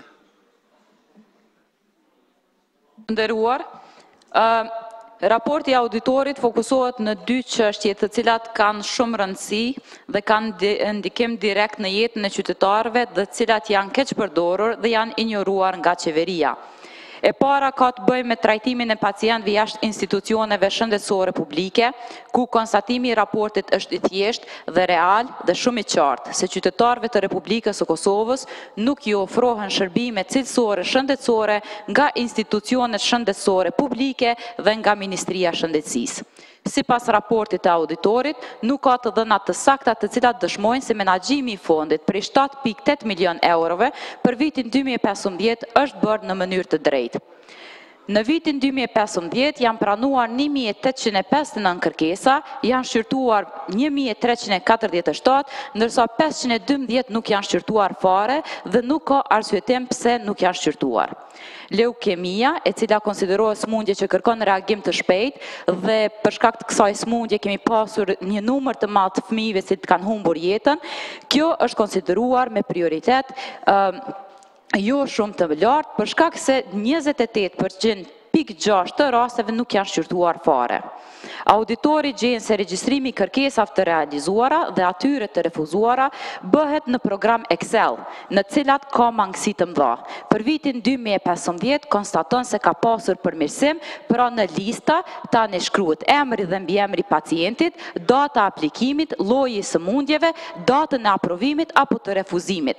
Kaq ka të dhëna, të cilat kishin munguar në vitin 2014. As në vitin 2015 nuk jepen arsye të sakta për aprovim apo refuzim të kërkesës, si dhe në radhët e pritjes për trajtim janë shumë të mundshme për shkak se, si dhe keqpërdorimet, pra kalimi i radhëve të pritjes në trajtim janë shumë të mundshme për shkak të mungesës së këtij programi adekuat. Pacienti të cilit i refuzohet trajtimi, pra nuk merr përgjigje me shkrim dhe si rridhoj, pacientëve ju pamundësohet e drejta e ankesës apo gjetja e formave të tjera për mbulimin e shpenzimeve për trajtim mjekësor.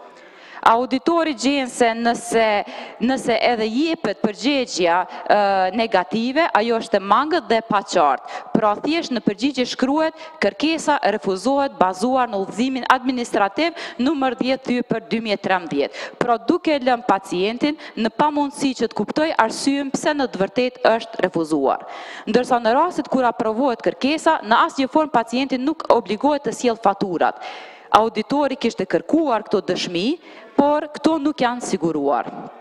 Pra kjo lën shumë hapësirë për keqpërdorim dhe për dërgim të pacientëve me prioritet cilët këta i kanë të afërm të tyre, apo me lidhje me ministrin.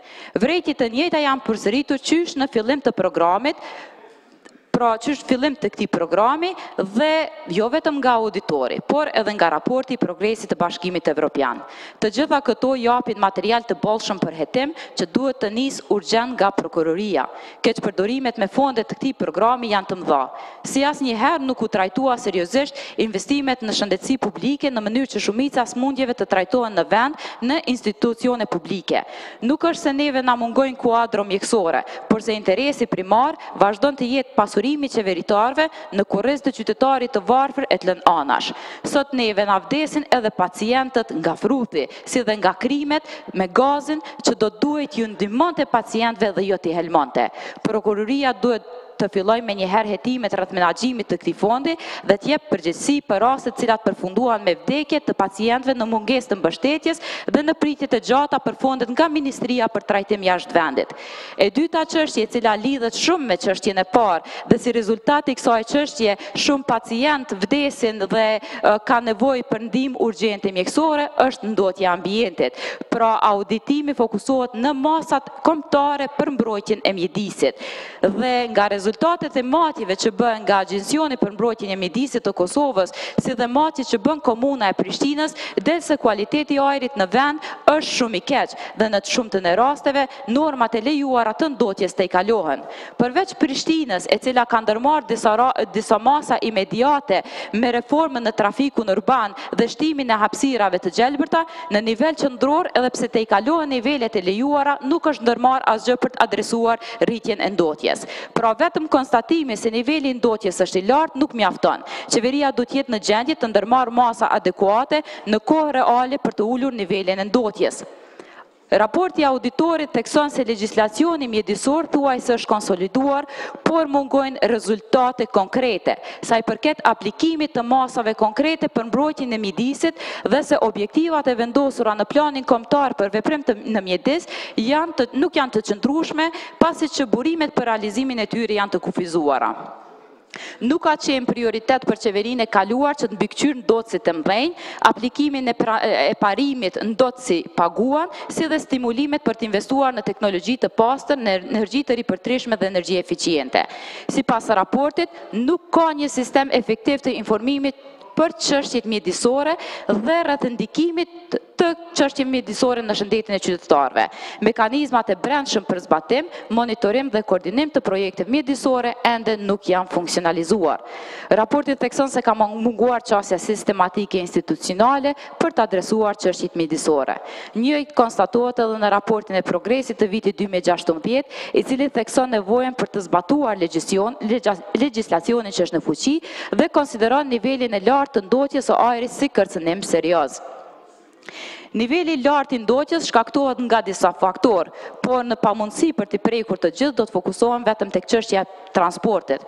Por në këtë drejtim nuk ka asnjë planifikim, nuk ka pas as nga qeveritë e kaluara dhe as nga kjo qeveri për të investuar në forma tjera të transportit, pra në investimin në transport modern urban, të qasshëm e të përballueshëm për të gjithë, në politika për shtimin e sigurisë në rrugë dhe promovimin e udhëtimit me biçikletë, në ndalimin e importit të veturave të vjetra që emitojnë gazra të dëmshme, si dhe më e rëndësishmja dhe cila mund të aplikohet menjëherë, janë kontrollat të rrepta në llojet e karburanteve që shiten dhe përdoren në vend. Të përkujtojmë lëndën djegëse që ishte përdorur për ngrohje në shkollat e Prishtinës deri në vitin 2014, kur edhe Komuna e Prishtinës vërtetoi se në bashkëpunim me agjencionet edhe jashtë vendit, se niveli i sulfurit në të ishte 70 herë më i lartë se sa niveli i lejuar. Kjo lëndë e cila ishte përdorur në Prishtinë, në vendet evropiane përdoret vetëm në industrinë e anijeve dhe jo për ngrohje në shkolla.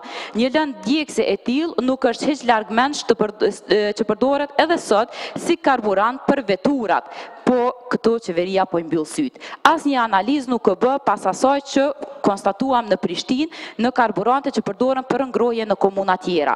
Ne e ndalëm në Prishtinë, por në komuna tjera përdoret e njëjta lëndë djegëse dhe kjo lëndë djegëse shkakton kancer tek qytetarët.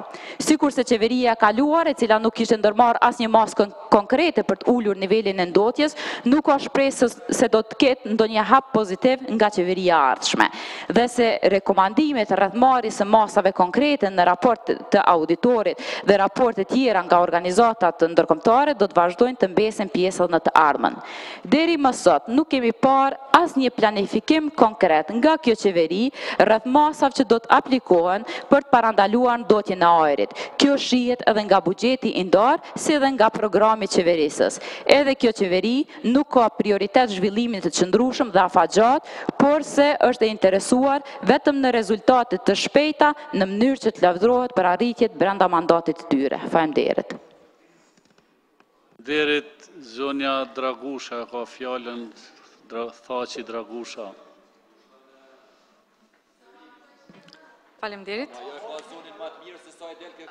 I nderuar zoti kryesues, të nderuar kolegë deputet, i nderuar zotri Besnik Osmani, auditori i përgjithshëm.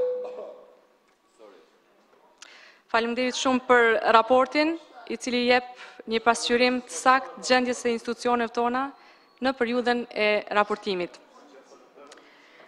Unë u koncentrova më shumë kur flitet për komunat dhe një problem i përbashkët i gjitha komunave, siç duket janë pasuritë e tyre. Gjatë vitit 2016, komunat nuk kanë arritë të sigurojnë një sistem efektiv të regjistrimit dhe të menaxhimit të pasurive, duke rezultuar në theksim të çështjes për pasurit pothuajse në të gjitha komunat. Te pika 2.2, opinionet e pa modifikuara në theksim të çështjes, problemet më të theksuara në mbi 90% komunave kanë të bëjnë me mos regjistrim pasurisë, mos regjistrim kontabël të pasurisë, mos regjistrim të plot apo të pjesëshëm, në vlerësim apo mbi vlerësim i pasurisë, prezantim jo i saktë i pasurisë nën dhe mbi vlerën 1.000 euro, mos regjistrim i pasurisë financuar nga donatorët, regjistrim i gabuar, mos përfshirje e plot e pasurisë në regjistrin e pasurive dhe problemet e tjera që lidhen me këtë çështje. Pra mangësi të evidentume janë numërimi fizik, vlerësimi pasurisë, raportet jo të përfundume të inventarizim pasurisë, kategorizimi jo adekuat, zhvlerësimi, tjetërsimi dhe klasifikimi jo i drejt i investimetve të papërfundume. Me qënë se ky problem paraqitet në mbi, do të thotë në shumicën absolute të komunave, dhe si që duket është paraqitur edhe në raportet e viteve të mëhershme, për shkak të rëndësisë që ka regjistrimi plot dhe i saktë i pasurisë, unë do të kisha dashur di pse po ndodh kjo. Pse nuk janë marrë parasysh rekomandimet e mëhershme, a është në pyetje neglizhenca udhëhesëve të komunave, apo ndonjë problem i cili në fundit do të mund edhe të ndihmoj edhe nga organet qendrore, sepse kjo çështje është kompetencë e komunës. Pra, çka mund të bëjmë në zgjidhjen e kësaj çështje e cila është mjaft me rëndësi. Faleminderit. Faleminderit. Zoti Ismail Kurteshi ka fjalën. Faleminderit. Përshëndetje për të gjithë. I nderuari drejtori i zyrës kombëtare të auditimit zoti Osmani. Diskutimin tim po e filloj me një propozim, duke pas parasysh rëndësinë e zyrës kombëtare të auditimit dhe zyreve komunale, propozoj që udhëhesit duke filluar nga drejtori i zyrës kombëtare, por edhe të angazhuarit e tjerë në zyrat e auditimit, qoftë të nivelit kombëtar, qoftë të nivelit komunal, të mos lejohet të jenë antar të subjekteve politike, ashtu si ndodh me policinë, ushtërinë, gjykatat e të tjera, sepse ata vërtet gjatë punës së tyre duhet të jenë të pandikuar dhe edhe kur formalisht nuk janë antar, megjithatë kjo ndikon. Sa jam unë informuar, këta të gjithë duke filluar prej zoti Osmanit e të tjerët janë subjekte politike, LDK, PDK e të tjera. Këte nuk po e thëmë për t'ja akuzuar, po e thëmë që do të ishte shumë a mirë që këta njerëz të mos jenë pjesë e subjekteve politike. Në ndë, dëshiroj të përkrahë propozimin e deputetit Zeka, i cili kërkoj që të krijohet një komision parlamentar për hetimin e ndërmarrjeve publike të cilat operojnë me fonde publike, por kanë një autonomi tepër të gjerë dhe nuk përgjigjen ashtu si do duhet të përgjigjen para institucioneve të shtetit. Sa i përket raportit aktual të auditimit, duke pas parasysh volumin e shkeljeve të mëdha që ndodhe në këtë vend, ky raport është tepër i kufizuar, prandaj pres dhe propozoj që në të ardhmen raporti të jetë shumë voluminoz, natyrisht duke e rritur edhe numrin e atyre që angazhohen në zyrën kombëtare dhe në zyrat e tjera të auditimit në vend, sepse ashtu do të shpenzonim pak ma shumë pare për pagat e edhe disa zyrtarëve, po do të parandaloheshin shumë keqpërdorime që po ndodhin brenda vendit. Kur e lexojmë këtë raport, vërtet ka shumë arsye për të shqetësuar, por unë jam fokusuar në 2-3 çështje ku pasqyrohet në mënyrën më të mirë papërgjegjësia e qeverisë dhe institucioneve të tjera që si pasojë i sjellin vendit dëme të mëdha financiare, e unë po i përmendi vetëm pak shembuj. Në faqen 18 prezantohet mos realizimi i projekteve me financim nga huamarrja ndërkombëtare në nivel të ministrive dhe përmenden këta shembuj. Për shembull, projektin financiar për energjia e ripërtëreshme në kuadër të MZH-s, planifikimi financiar nga Banka Botërore në vlerë prej 4.060.000 eurove, nuk janë do fonde për arsye të mos distribuimeve të fondeve sipas parashikimit në buxhetin e vitit 2016. Janë vonesat në finalizimin e procedurave të prokurimit, duke qenë e pakënaqur me procedurat e prokurimit të kryera nga Ministria. Banka Botërore ka vendosur të mos i financojë këtë projekt dhe kështu praktikisht kanë mbetur të pashfrytzuara mbi 4 milion euro dhe për këte, me sa dihet, askush nuk është përgjigjur. Një shembull tjetër është zgjerimi i rrugës kryesore N2 Miloshev Mitrovic në kuadër të Ministrisë së Infrastrukturës, i planifikuar të financohet në vlerë prej 14.700.000 euro dhe për shkak të ngecjeve disa mujore vetëm për procesin e bartjes së mjeteve financiare, ky projekt është zvarritur tepër gjatë dhe një pjesë e këtyre mjeteve nuk është shfrytzuar. Projektin e Ministrisë së Shëndetësisë për aparaturë dhe pajisje tjera mjekësore, të cilat janë në mungesë të madhe në këtë vend dhe shkaktojnë shumë probleme për pacientët tonë, me buxhet të planifikuar në vlerë prej 2.600.000 eurove, i cili është realizuar pastaj me 2 milion me vonesë, me 2.100.000 euro, prap të gjitha këto janë bërë për shkak të neglizhencës drejt për drejt të qeverisë së Kosovës. Po kaloj në një çështje tjetër që prap ka të bëjë me qeverinë për fondin zhvillimor.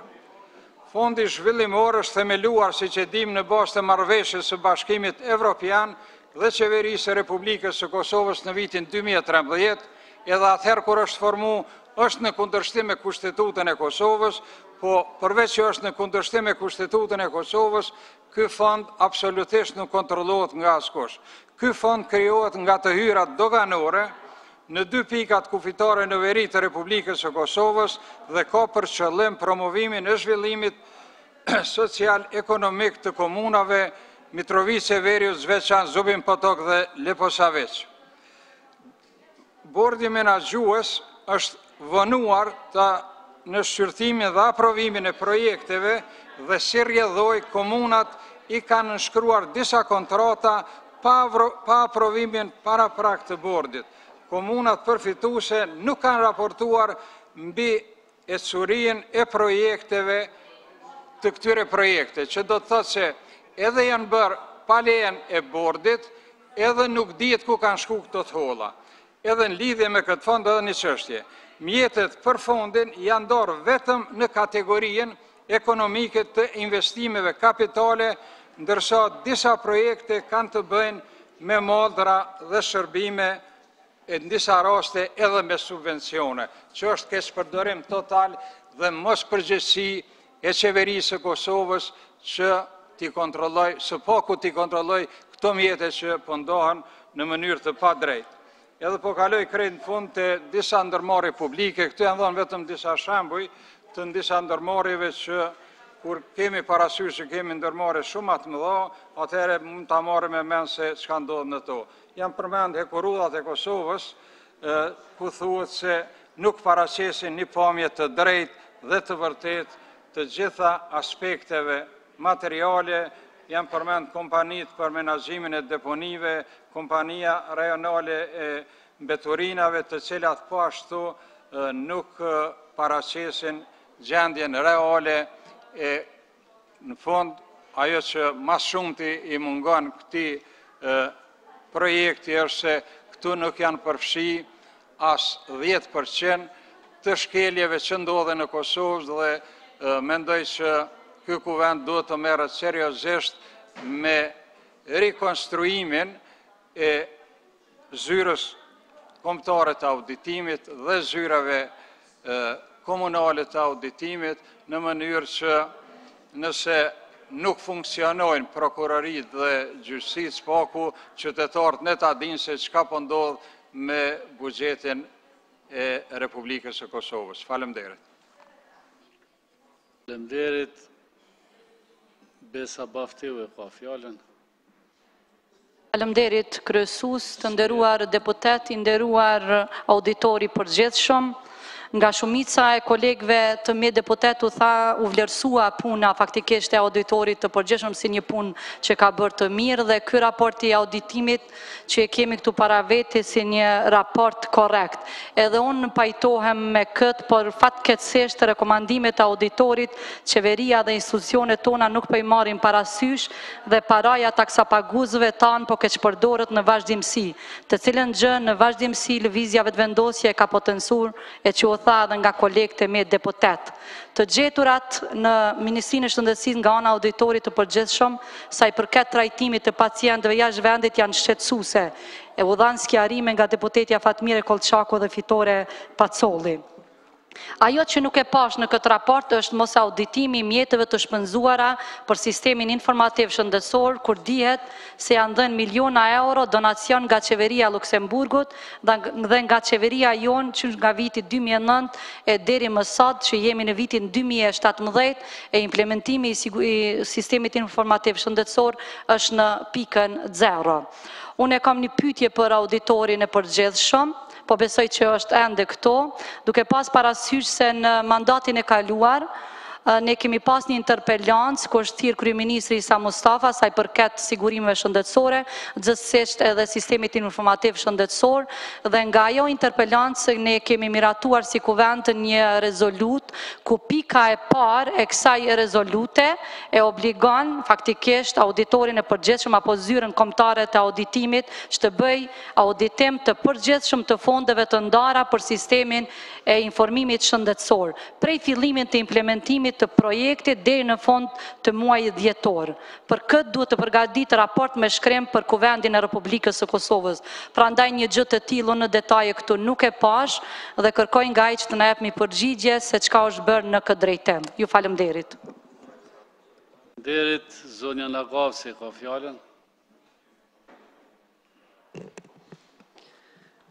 Faleminderit, kryesues, të nderuar qytetar, kolegë, nderuar auditor, edhe unë fillimisht për kësaj punën e bërë nga zyra kombëtare e auditimit, edhe pse sikurse edhe përmendi edhe Besa edhe kolegët tjerë, është mjaft shqetësuese të shohim që jo vetëm se ka shkelje të shumta, keq menaxhim të buxhetit dhe të paras publike, por edhe se rekomandimet nga viti kaluar janë marrë fare pak parasysh, gjithsesi vetëm 26% të rekomandimeve janë zbatuar plotësisht, 37 pjesërisht dhe 38% prej tyre nuk janë zbatuar fare.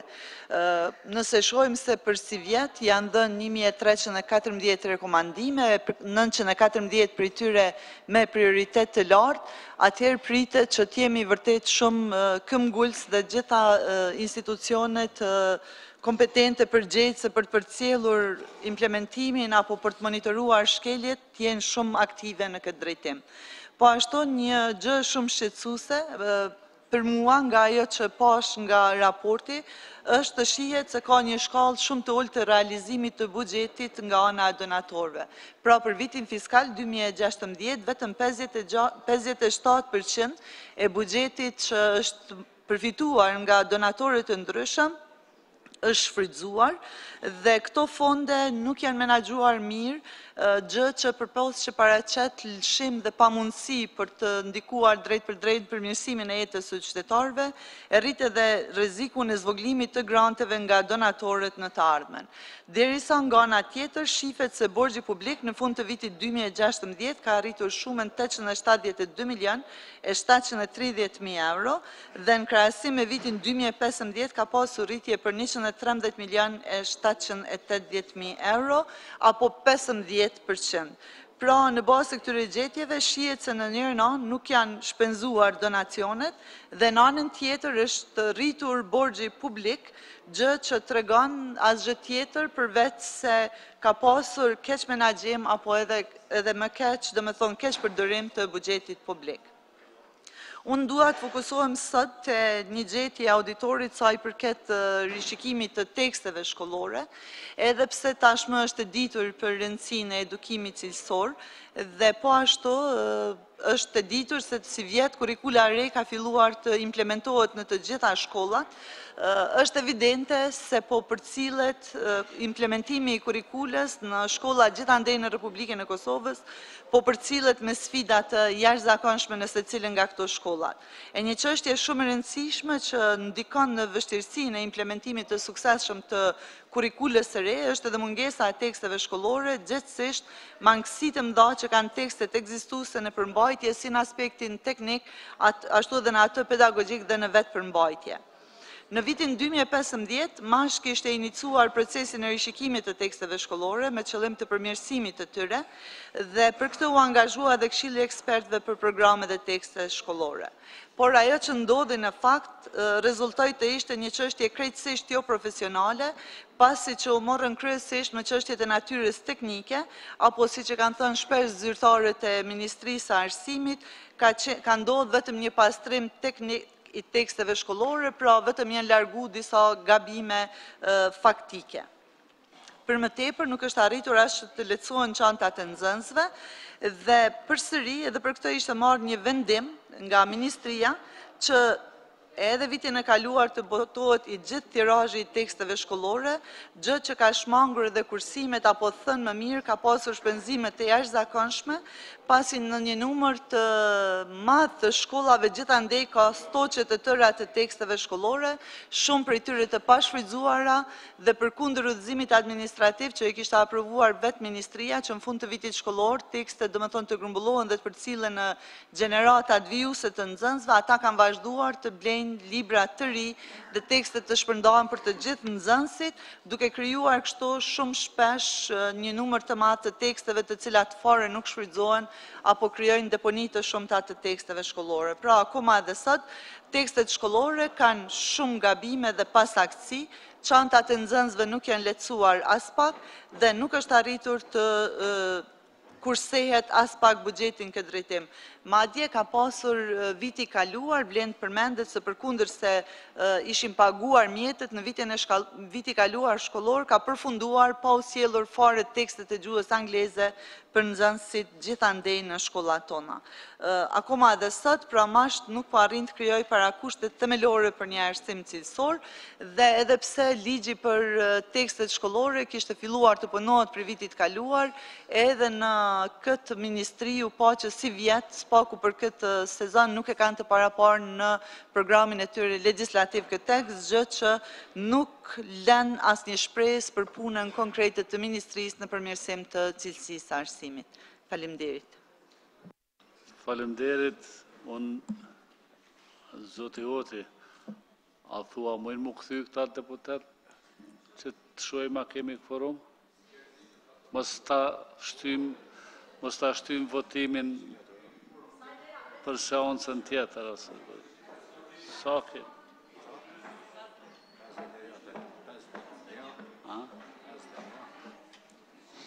Ka përfundu diskutimi.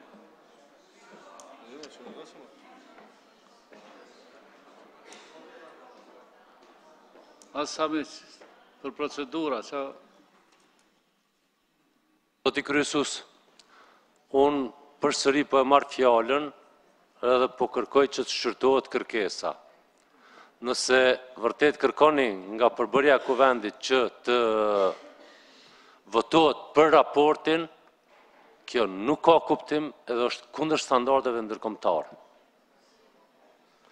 Ne mund të votojmë edhe ta obligojmë qeverinë që ajo të marrë parasysh të krijojë një mekanizëm ligjor që do të raportonte për implementimin e raporteve të auditorit përgjithshëm dhe të gjitha agjencioneve të pavarura kontrolluese në Republikën e Kosovës, sepse nëse ne tash votojmë edhe për arsye politike nuk e votojmë raportin, cilat janë pasojat, kurse në raport ne kemi fakte. Sami, Faleminderit. e mora vesh.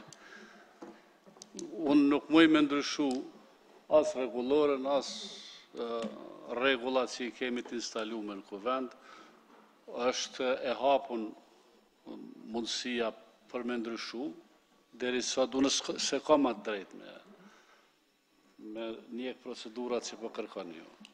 Dhe unë jo regulorja s'ma leja. Tani, a ka këruma s'ka që? So. A? Ani po presim 2 minuta, ma mire, votojmë. Sharohem. Kush dënë me votu e voton.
Atëherë të nderuar deputet, zonja dhe zotri, po vazhdojmë takimin, respektivisht jemi në proces votimi, ju kësha lutë që t'i zini vendet e juve, për të pas mundësi që të votojmë. Tërë vazhdojmë me votimin e raportit me rekomandimit e Komisionit Funksional lidhur me raportin vjetor të auditimit për vitin 2016. Përgatitemi pra për votim, votojmë tani.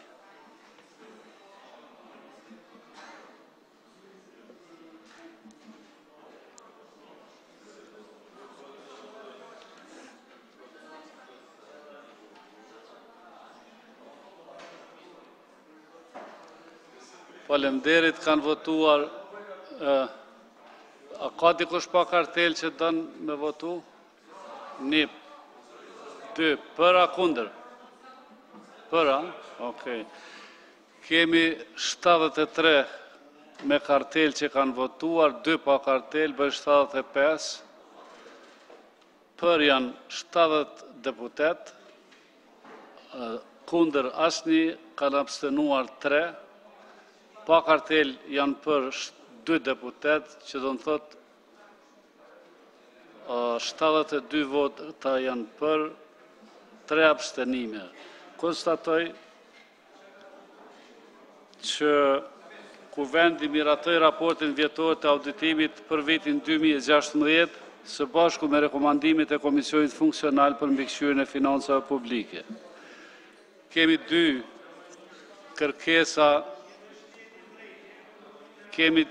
kërkesa të një kërkes të grupit parlamentar të lëvizjes vetëvendosje dhe një kërkes të grupit parlamentar 6+ për emërimin ose ndryshimin e vendeve të antarëve të grupit parlamentar për komisione. Propozimi është, po prit tash se kemi hina në proces, po kemi votuar të ale. Deputeti Libur Naleu. A ka për qëtë komisionin a qysh? A ka votu? Alis, jepja regjia, jepja fjallën Alilojqit. është votu me kartelin e Fatonit, në emën të kartelës ti kemë votu, për shkak të mungesës. Në regullë të evidentohet në proces verbal. Deputeti Zoti Libur Naleu të bëhet antar i Komisionit për mbikëqyrjen e Agjencisë Kosovare për Inteligjencë. Deputeti Driton Qaushi tërhiqet nga Komisioni për Integrim Evropiane dhe zëvendësohet me deputetën zonin Fatmira Kolçaku. Deputeti Alilajqi tërhiqet nga Komisioni për Bujqësi, Pylltari, Zhvillim Rural, Mjedis e Planifikim Hapësinor dhe zëvendësohet me deputetin Driton Qaushi. Deputeti Alilajqi bëhet antar i Komisionit për mbikëqyrjen e financave publike. Kjo është kërkesa ose më mirë themi është vendimi i partisë dhe i grupit parlamentar. Ju njoftoj që nga grupi parlamentar 6+, deputetja Myfer Ashinik është antare e Komisionit për Buxhet dhe Financa. Bëhet zëvendësimi në vend të deputetes Myfer Ashinik do të jetë deputeti Fikrim Damka, antari i Komisionit për Buxhet dhe Financa. I votojmë një votim formal të dyja këto propozime. Konstatoj që është miratuar, me kaq e mbylli seancën e sotme. Miru pafshim në seancën e ardhshme.